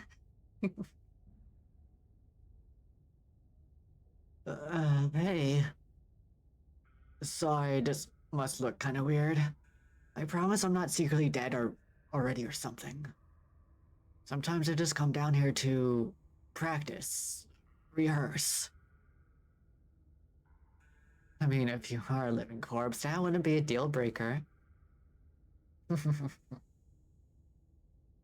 That's good to know. Still not, but I'm glad I haven't managed to scare you off. It's not often I get to meet new people.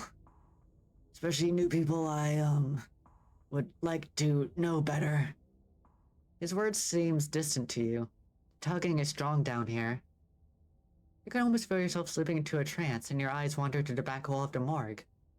You need to see what's back there. Follow the pull. You touch the wall. It feels disappointingly solid under your palm. Hey, are you okay? You feel Reese's hand gently shake your shoulder, and for a moment, the thing on the other side of the blank white wall loosens its pull on you. You kinda looked possessed for a second there. You good? May come understand. Why wall? Need see thing, but wall stands in way? Let me inside. There's some kind of magic shit going on, man, but it's telling me I need to get behind that wall. I need to get behind that wall. There's stone carving outside the wall and I need to see it. Why wall?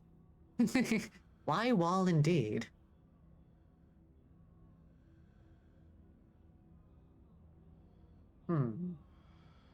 There's some kind of magic shit going on, man, but it's telling me I need to get behind that wall. Reese glances back at the wall. You're really serious, aren't you? This is probably a bad idea, but if you really need to get in there, I'm pretty sure there's an emergency axe somewhere upstairs. I just need to get the doc out of her hair.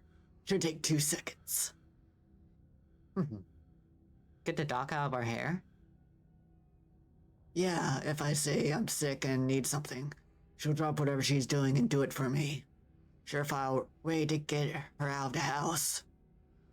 And most of the time it's true anyway.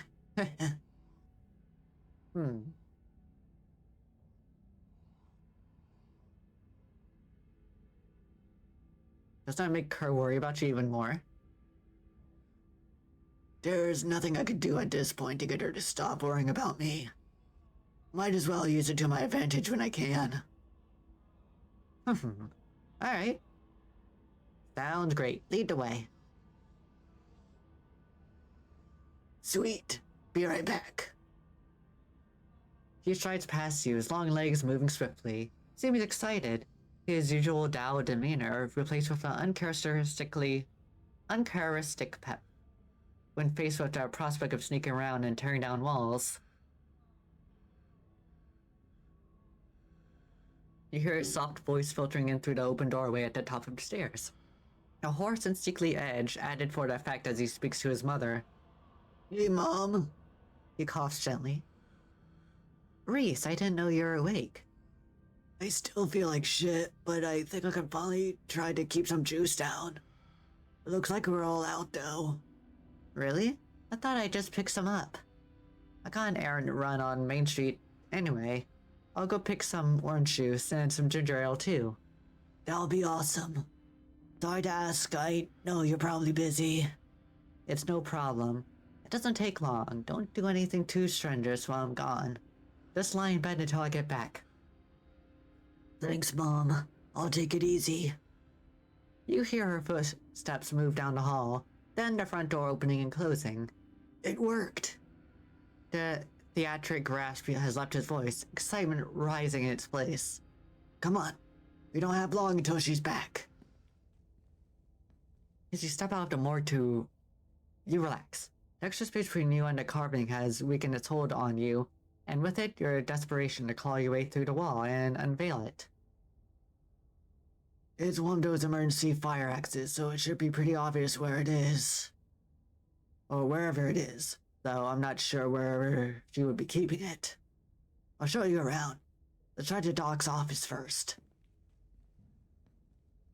You make your way to the doorway of the now vacant office.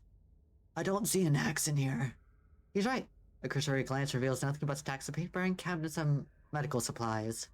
But something on the desk catches your eye. Some sort of record, with their family's name on them. Read the files? Reese stops in the doorway, turning to watch you leaf through the documents. Find something interesting? They're your family's death certificates. How about Enoch's death? Enoch Scarlet, born September 9th, 1887. Died August 20th, 1957. Age 69. Nice. Cause of death? Fall from cliff. This one has a coroner report attached. Organs sustained impact injuries, lacerations to the neck and body consistent with fall from great height. Oh, an actual autopsy report. Looks ancient. What about Edwardine? Edwardine Scarlet, born April 9th, 1913. Died February 12th, 2003. Age 89. Cause of death? Heart failure. Signed by her grandmother, Perlene Scarlet. Pretty normal, almost made it to 90. Died of normal old person illness. Other death?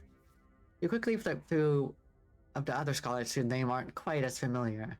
Theodore Scarlet, born May 24th, 1890, died 1918, age 28. Cause of death, crushed in mine collapse, body not recovered, signed by his brother, Enoch Scarlet. Joseph Scarlet, born April 1914, died June 7th, 1944. Louis Scarlet, born August 1920, died June 6, 1944.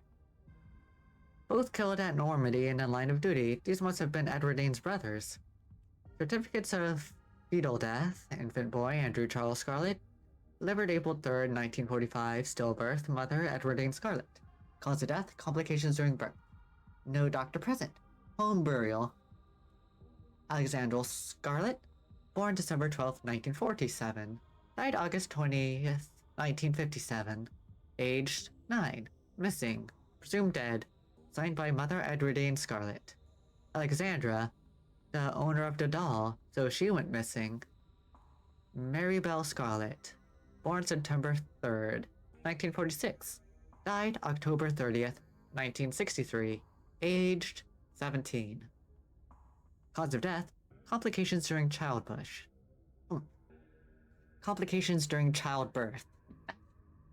Slipped my words there. Signed by her mother, Edwardine Scarlet. Wow, that's a lot of kids to outlive. What about Perlane? Cause of death, sleep apnea, discovered by her daughter, Tabitha Chrysanthemum Scarlet. No autopsy performed. Tabitha's middle name is Chrysanthemum? Wonder who cursed her with that mouthful.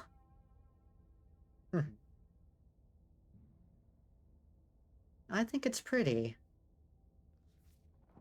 Ree's eyes flick up to the doorway, and a second later you hear the sound of the front door handle being turned.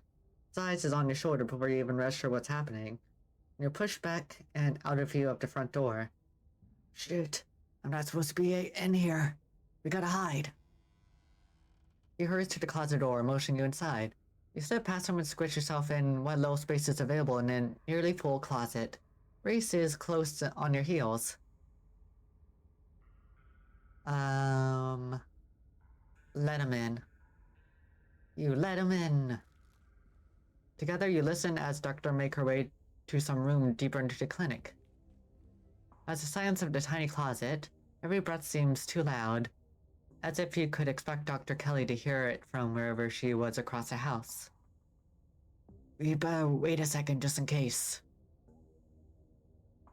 Hey, Reese. You momentarily distracted from the danger at hand by Reese's sudden closeness. It's almost strange to be here with him after the way he was hidden away from the first few days of your week in Scarlet Hallow. Made him into a seemingly mythical figure, a tragic artist wasting away in a basement guarded by a tyrannical warden. Keen eye, Hattie is close enough that you can hear the beating of his heart against his delicate ribcage. See his chest rise and fall with shallow, nervous breaths. There's a small smile on his face as his usually glazed eyes are practically glimmering with the thrill of being somewhere he's not supposed to be. You could reach out and touch him, and he would be solid under your fingertips. I can hear how fast your heart is beating. Reese's breath catches in his throat, and he's He starts shaking slightly in the gloom. I'm just nervous.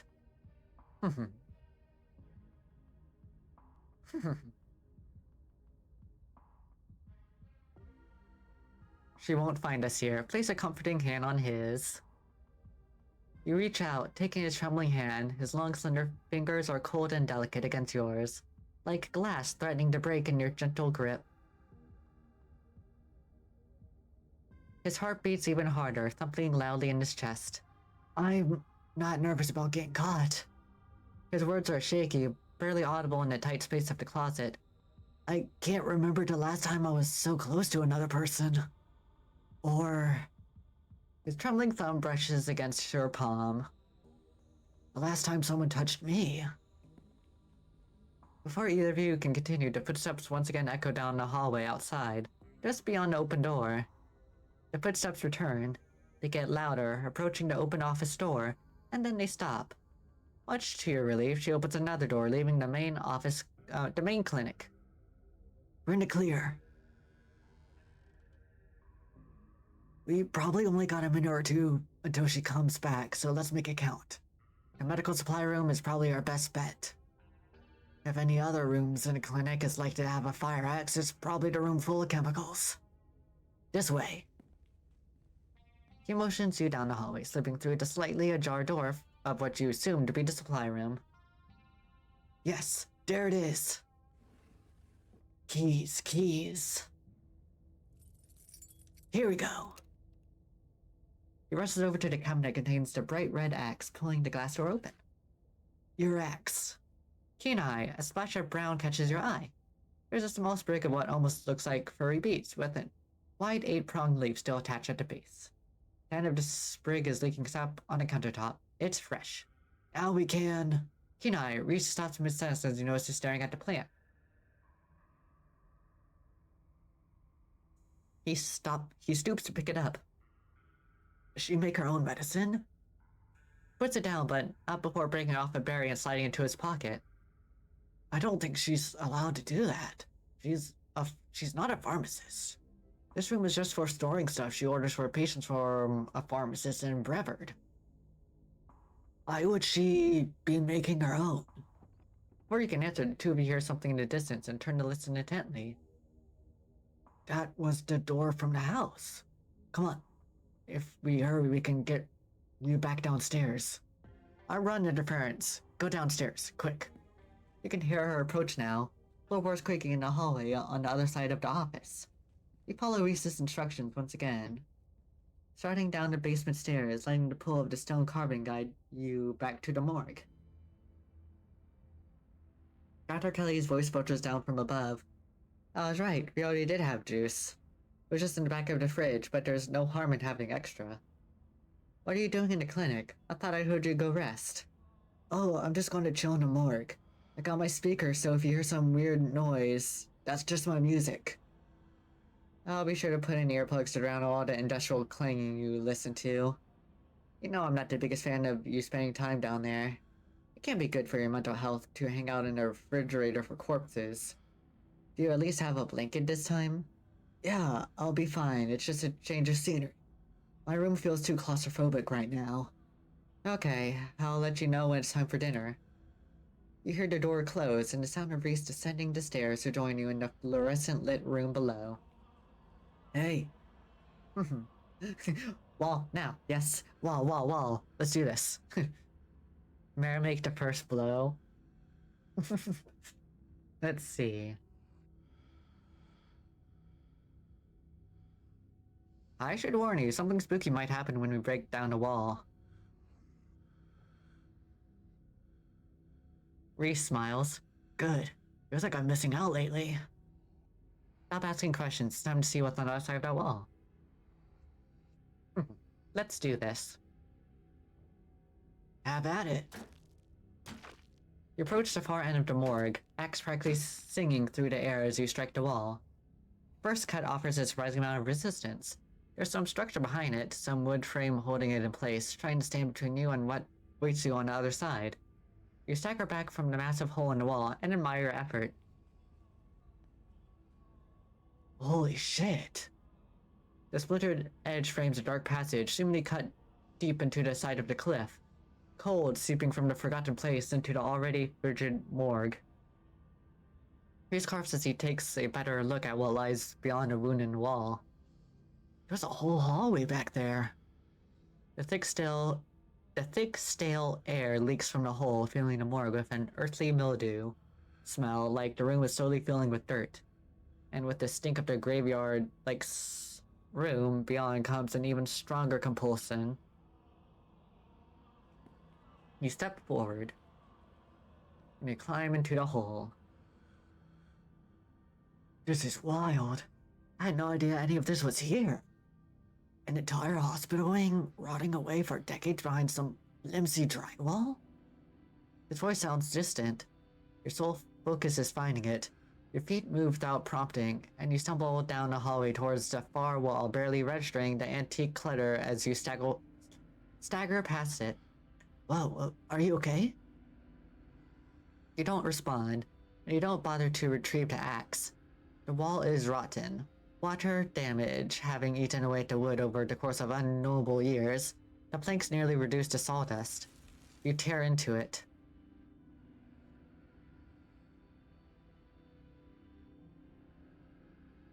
They said there's nothing they can do. I'll never use my legs again. Enoch, what am I gonna do? Nonsense, Teddy. Those doctors don't know what they're talking about. I've been doing my own research and found an alternative. Someone who can fix everything in one fell swoop. We're taking you home today. And by this time next week, everything will be resolved. Everything goes black. Your vision swims back into focus, and it takes a solid second or two to reorient yourself. That's a good place to save in this spot. You're in an unfamiliar bed. Reese leans against a far wall, eyeing you with concern and curiosity. Hey, I was worried you slipped into a coma or something. You tore down the wall like a wild animal, and found some weird carving and collapsed. I think you might have some kind of seizure. Are you okay?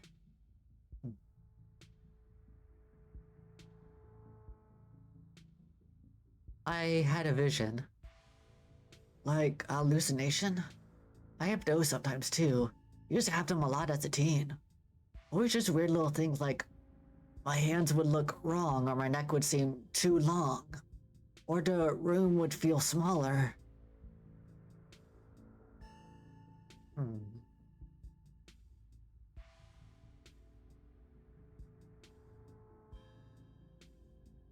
think the carvings are trying to warn me about something. My family has dark secrets. An old family like yours? I'd believe it.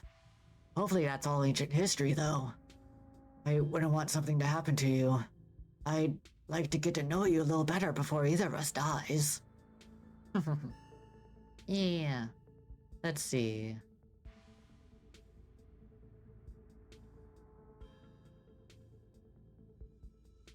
Does Dr. Kelly know I'm here? No, I snuck you back into her house while she was busy in the medical storage room. Figured you wouldn't want to come to in the morgue.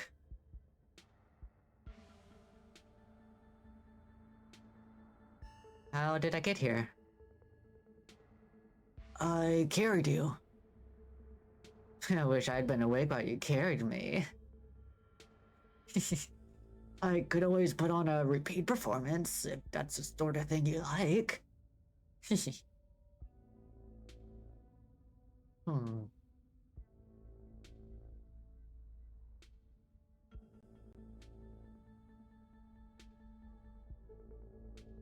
Hmm.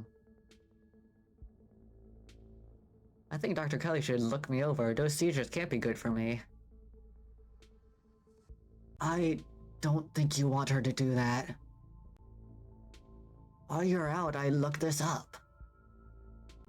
She's not the kind of doctor you want in charge of your healthcare. I should know. I'm the one who she's been poisoning for years. I refuse to take my medicine, so she's on the warpath up there. I have no idea what she's doing, but I blocked my door, so she can't get down here. Now we just have to wait her out. Well, why would your mom poison you? I don't know. But the internet says this is castor bean. It's used to make rice seed. A super deadly poison that causes some of my exact symptoms. And death, usually.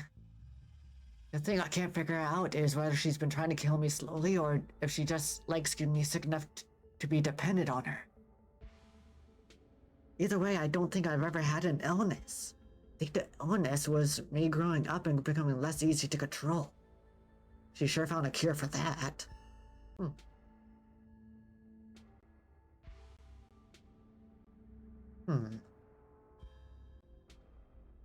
Ricing is really bad. How are you not dead? I don't know. Maybe it's low enough doses, or maybe I develop a tolerance. But I think the fact that I feel more and more alive by the minute is enough proof that she was keeping me sick. I don't even need solid evidence.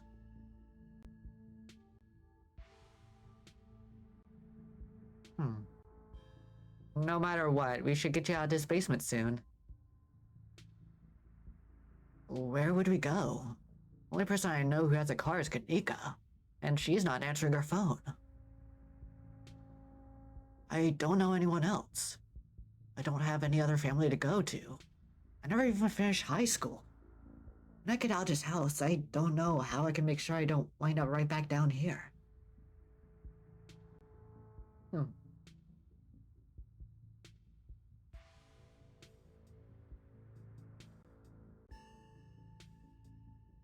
You can stay with me if you want, at least till you get on your feet. You'd let me stay with you? That's amazing. I would love that. Never thought I'd get out of the basement, let alone move to a place like Vituberopia. Oh, I forgot that I named my character hometown Vituberopia. Especially with someone I like as much as you. He smiles, his eyes distant as he imagines the possibility of such a life. Undoubtedly for the first time. Thanks, Garlina. You have no idea how much this offer means to me. But I guess we still gotta pass some time before we can get out of here. Distraction seems like a good idea. As you can probably tell, I'm getting a little jittery. Maybe it's a lack of poison in my system for the first time in years. Or the fact that my whole perception of reality has been turned on its head.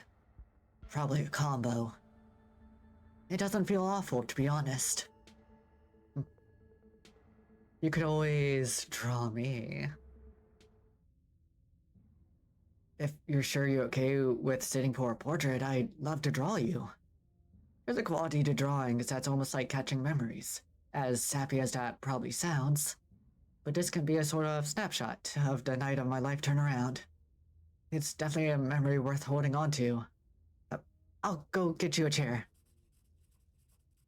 He excitedly hurries across the room, pulling up a couple chairs. You can see the difference in his energy now that he hasn't had his daily dose of poison. He's more talkative, less slouch. His long limbs no longer perpetually tucked in at his sides. May I touch your face?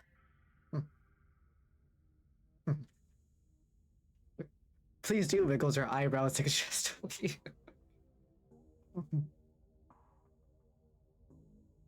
Please do. He places a gentle hand on your jaw, tilting your head slightly to the side. His hands are warm now. Their corpse-like coldness is gone, replaced by a lively heat that stays on your cheek even once he pulls his hand away. Perfect. He pauses for a moment, his eyes locking with yours. A palpable tension filling the room. Take his hand in yours. You reach up and gently take his hand in yours. Maybe you could study my face more closely. Lean in to kiss him. Reese stands shocked still as you lean towards him. A slight nervous tremor in his shoulders, his cheek flushed red with more liveliness than you thought his sickly pallor could muster. You can see the disbelief in his eyes, the anticipation. He reaches back up to you, his fingertips resting lightly on your cheek, trembling against you. He leans forward. There's a knock on the window. Carolina, don't get any closer to that thing. It's time to go home. That voice. I know that voice. Without another word, Wayne starts pounding on the window. Good luck, freak. That glass is shatterproof. Enemies upstairs, enemies outside. We're surrounded. Even if I get out of this house, I won't be safe. You won't be safe.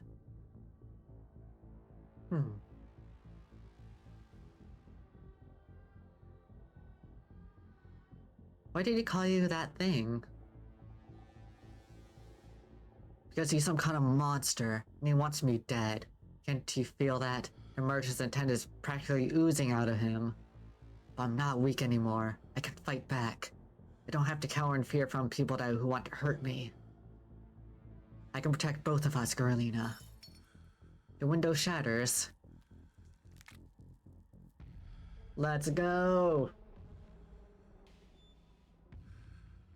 As Reese tears at his clothes, paint bubbles out from the canvases, his ghoulish figures peeling them. Paint bubbles out from the canvases, his ghoulish figures peeling themselves out of their two-dimensional worlds, invading yours, crawling up the walls. Grab my hand. I'll pull you out. What if I don't? Leave us alone. In a surge of violence, the change that has been brewing inside Reese finally comes, and it manifests. The broken basement window is sealed off, and Wayne along with it.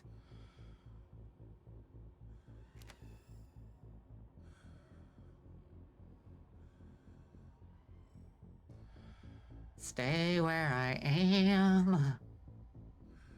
We aren't safe, but I feel strong now. I think I can save us. Stay here. I'll be right back. I just have to deal with the doc. Reese storms up the stairs, leaving you with his creations. You're not sure who to help. Best to follow Reese and see how things play out. You make your way to the door that beckoned to you yesterday, and all intrigued now washed away. You know where it leads, and you know what secrets the stone that lurked in the forgotten basement of the clinic had to share with you. Not that the clinic holds a new horror. Somewhere beyond the narrow hallway leading from the house proper into the doctor's office, there is a monster preparing to do something unthinkable. Open the door. You grasp the handle and turn.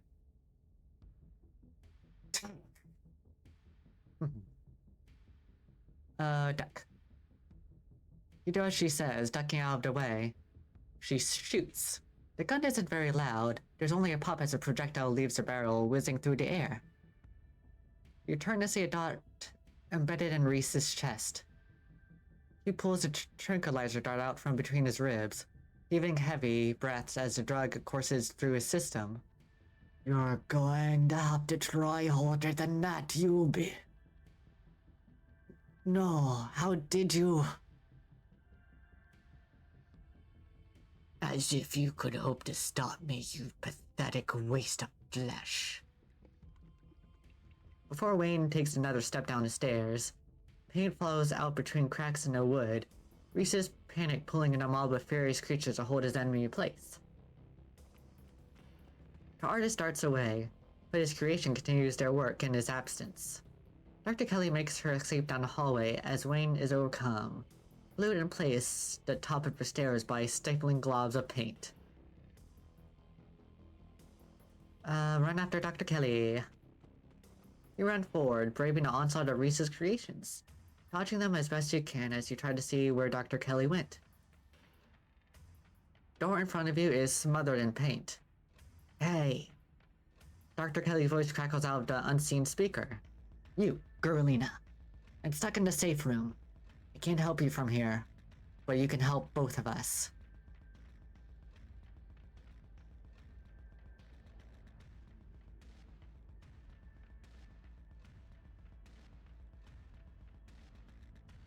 You survived. What's going on? I think we could probably put that together. I need you to get to the medical storage room. I'll give you further instructions when you're there. Head to the storage room. You turn back around and head to the medical storage room. I'm here. Great. Now listen to me. I need you to use a black tape key to get into the cabinet and bring me the elephant tranquilizers. It's a bottle labeled Cartafenil. Bear tranquilizers clearly aren't going to cut it anymore. An intercom system. Hondok. Good. You should hear this. Gurlina, you don't have to do anything she says. I'm not gonna hurt anybody else. Trust her. If I don't, you and I both know she's just gonna shoot me full of elephant tranquilizers. Did I hear that right? And shove me back down in the basement. Or maybe someplace even worse. And keep killing me every day for the rest of my miserable existence. I feel amazing right now. Better than I ever felt in my life. I'm not dangerous. She's just scared because she knows she has to finally pay for what she's taken from me.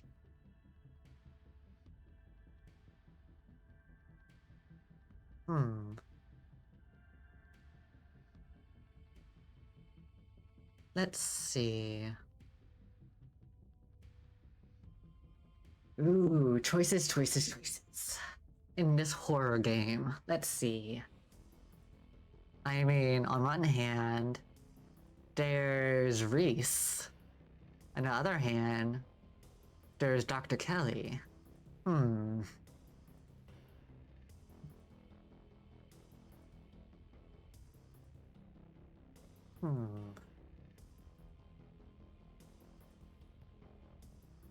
I'm not gonna let you kill someone, Reese. Why not? She wasn't afraid I might die. Does she know the tranquilizers aren't gonna kill me? Does she care? Trust me, Reese. I've always been careful with your medication. I want you to live. I love you. Tell yourself whatever lies you have to. If you wanted a good relationship, you had your chance, and you decided to convince me I was dying instead of just letting me exist. Don't try to spin it like some kind of crime of passion now that the consequences are staring you in the face. Enough. Reese cries out in pain. Oh, what the hell did you do to my shoulder? Keen eye, you see, for the briefest instant, something coming out of Wayne's sleeve. Just a flash of pale yellow, then it's gone, slithering back into Wayne's clothes. I'll handle it. Try to get somewhere safe until then. The two stagger off down the hallway. Quick, grab the tranquilizers and head to the safe room. I'll grab them. You do as she says. The tranquilizers are easy to find, marked with a small square of black tape to match the key. She's certainly an organized woman. Head to the safe room. You make your way out of the medical storage room and back to the hallway where Dr. Kelly disappeared. As you approach, Dr. Kelly heaves open the door, slowly breaking apart the massive paint, sealing it shut. Hurry. Don't think I can keep it open for long. You slip past her in the safe room. She shuts the door quickly, though one of the little smears managed to slip past her. She stomps on it, painted viscera splattered across the cement floor. Sounds like Reese and your friend are still fighting. You'll probably have a few minutes before he gets here. What's the game plan, both short and long term? Well, I pump him full of elephant tranquilizers and then lock him in here. Then I somehow convince him to see things from my perspective. Then we all live happily ever after.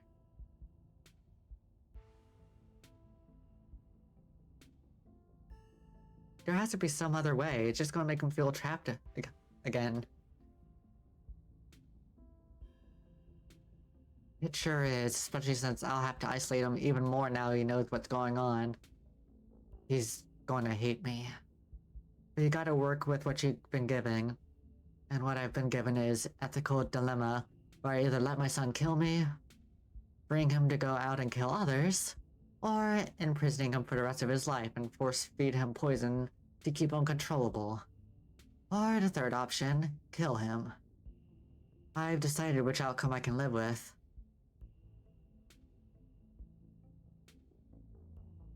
So, now that I'm in on your secrets, I guess we're kind of a team, huh?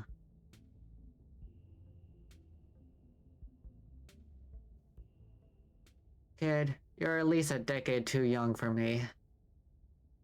Damn. Alright. I believe if I had given up my life force for the ghost, then she would have been a romance option. That's fine.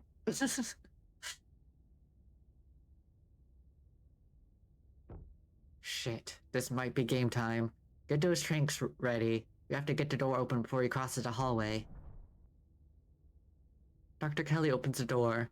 The two of you stare out into the hallway.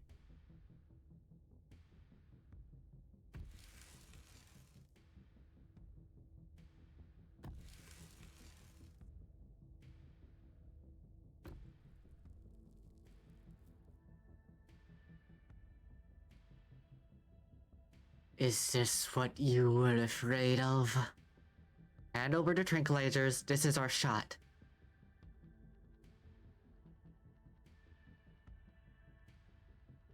Hmm.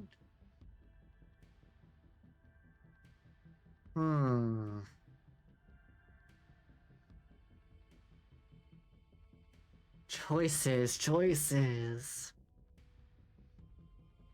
You know, I think I still have a shot. Don't give her the darts. You take a cautious step back from the doorway.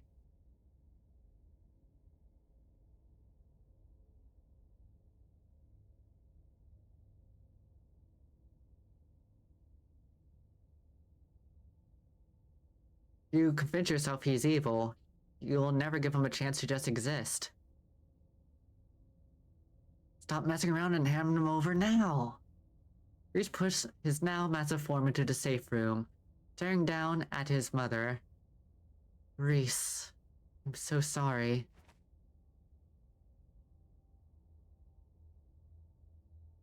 Da da da da da. Da da da da da da da da da. I guess I'll keep watching.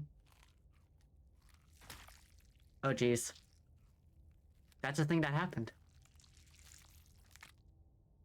I made a choice. Reese is a hungry lad. Sorry you had to see that. It's finally over. Matricide. Dialogue options mark romance or start a romance arc with the character you're talking to and lock you out of romantic arcs with other characters. I'll hold him tight. You carefully pick your way across the room, trying your best to avoid the fresh blood splatter across the floor, and kneel next to Reese. You can see a sadness in his eyes, staring into yours from his inhuman face. by Sarah still dripping from his maw. You lean in and wrap your arms around him.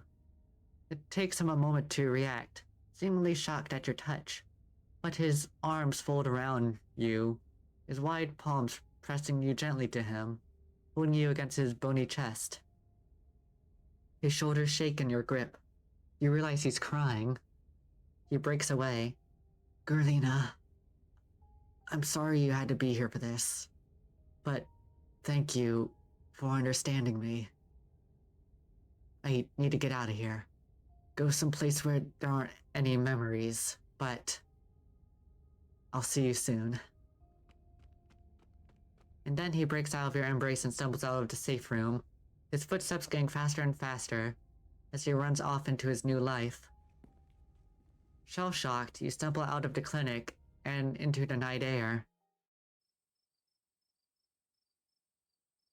The night is oddly warm compared to the chill of the day, crickets singing quietly in the sleepy little neighborhood.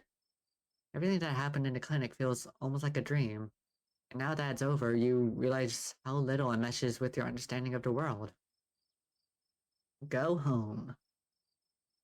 It's time to go home. But before you can get far, you're interrupted by the sound of panting and the telltale jingling of dog tags. It's a militia. He poured out of the woods to stand before you on the road. You were looking for Gretchen's human, weren't you? You found her. She's by the side of the road a little ways through the woods. She's unharmed, but she will leave when you try to make her, so we'll have to take you to her. Hopefully you can use your people words to get her to go someplace safe. The woods are crawling with those awful creatures. It's not safe anymore, not even for a human.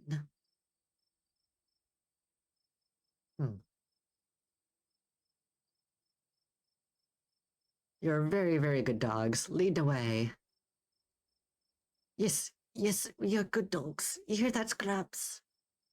I'm not in it for the accolades, Daisy.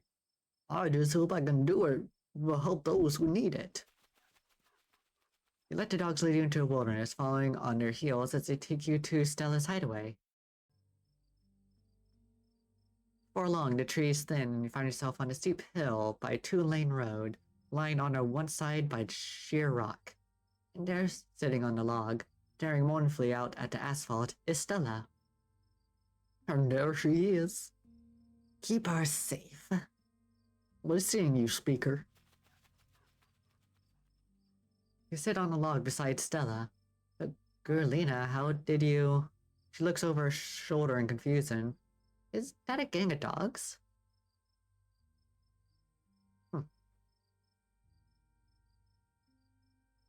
Scraps and Daisy formed a militia. It's a long story, but they helped me find you. Huh. Neat.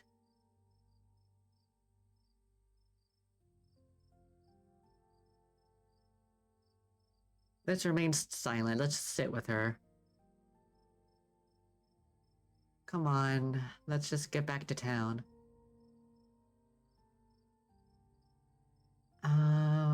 She doesn't need to hear about what happened. You keep the events that transpired at the clinic to yourself, at least for now. For now, she needs company. The two of you walk back to town in silence. I guess I'll see you tomorrow. She gives you a tired wave before retreating into her house. Time for you to get home too. He appears as if out of nowhere, clothes streaked with what at first looks like blood and gore, but you quickly realize it's paint.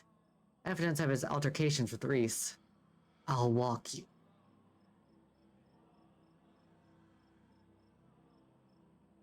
Let him walk you home. Shall we? Wayne just walks ahead of you in near complete silence.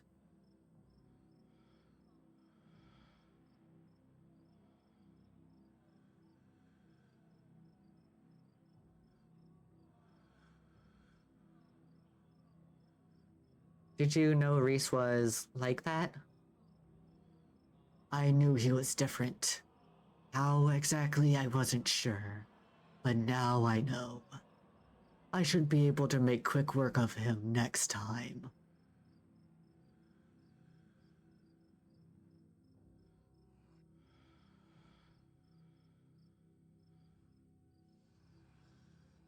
Don't you lay a finger on him, you hear me? You've gotten so attached to him. What a shame. I don't suspect he's long for this world. Even if I don't put him out of his misery, someone else will. Eventually. I'm sure your infatuation will fade with time.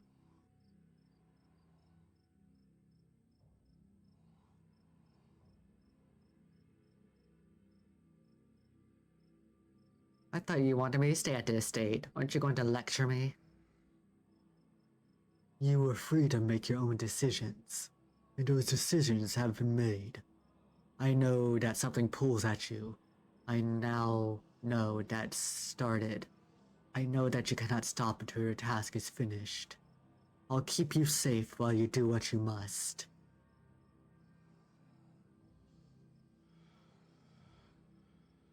I thought you might have done something bad to Stella. I didn't have to. She didn't have it in her to stand by your side. Remember that. She won't be there if you need her. Continue on in silence. I'm sure we'll see each other tomorrow. You should try to spend some time in that old building before you head to town. Tabitha won't be around. Too busy at the mines. Forbidden places she won't be forbidden without her there to stop you. And you might be surprised at what you find. Until then, sleep well. He disappears into the underbrush. Go home. You're back. I was wondering if something happened to you, or if you maybe forgotten about our ice cream plans.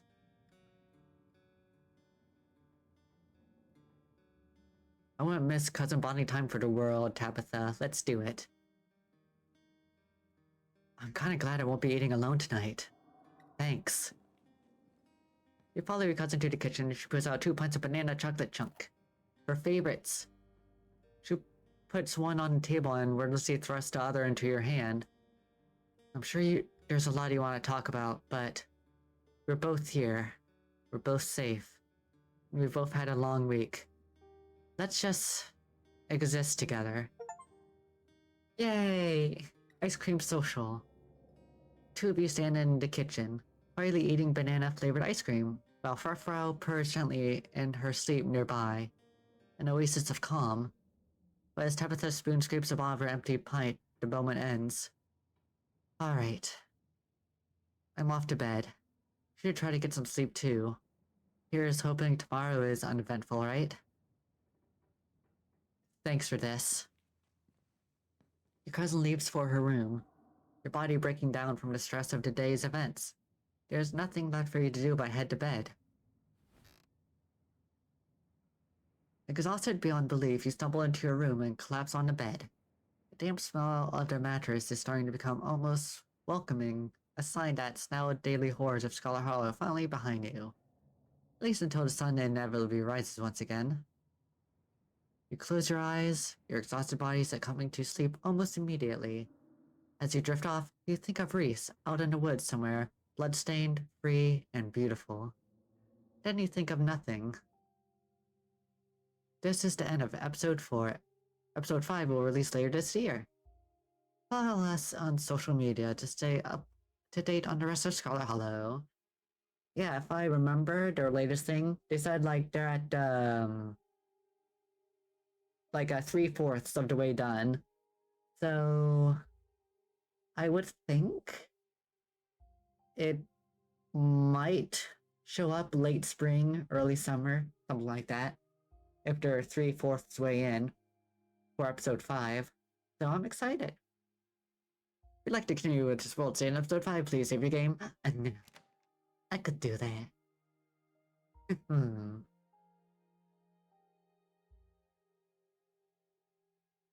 Ba-na-na-na. Please slay the princess or other game, but I did. We did it. We beat chapter 4. Now we just have to wait for chapter 5. I was glad I was able to refresh my memory on the game and be able to experience a lot of new things while still being able to romance Reese. Some things just never change. I can't help myself. Reese just has that charisma. I feel safe in his arms. But yeah. It is almost 11 p.m. and we've been going for 2.5 hours. So I think we could start to find someone to raid. I think that'll be fine. So, yeah. We are going to be excited for the episode 5 release. So, that said, let's see who's online for the Twitchies of the Dots TVs. Let's see, who's on? Still a bit early in the night, so there should be a number of people. Now, let's see. Yeah, there's a good number of people.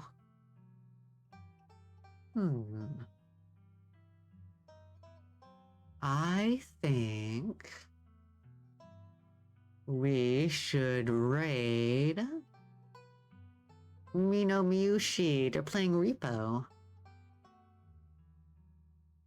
So yeah, let's go right into them. Mino is a good friend of mine. Known him for a while, and it looks like they're playing with some other people. So yeah. I usually don't get to raid into Mino. So, Miyushi... Because, you know, time zones and all that jazz. So yeah. With that said, I will have my karaoke tomorrow. And yeah, remember to drink plenty of water, stay plenty fed, and wish yourself to the fullest. I appreciate you all hanging by and watching me run through Scarlet Hallow again. Even though it's been a few years, I'm just happy I was able to, experience the game again and find out some new stuff. And it just makes me even more excited for the next chapter. But that said, I do hope that you all have a lovely, lovely time. And I'll see you all tomorrow. So, I'll see you all when the honey is the sweetest. Bye.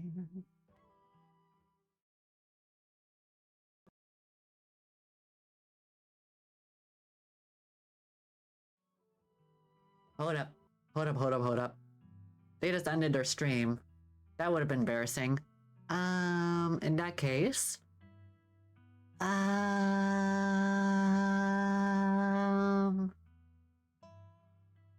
I guess instead we'll raid into... Spiky Dino Star? Yes, Spiky Dino Star. Yes, I am smart.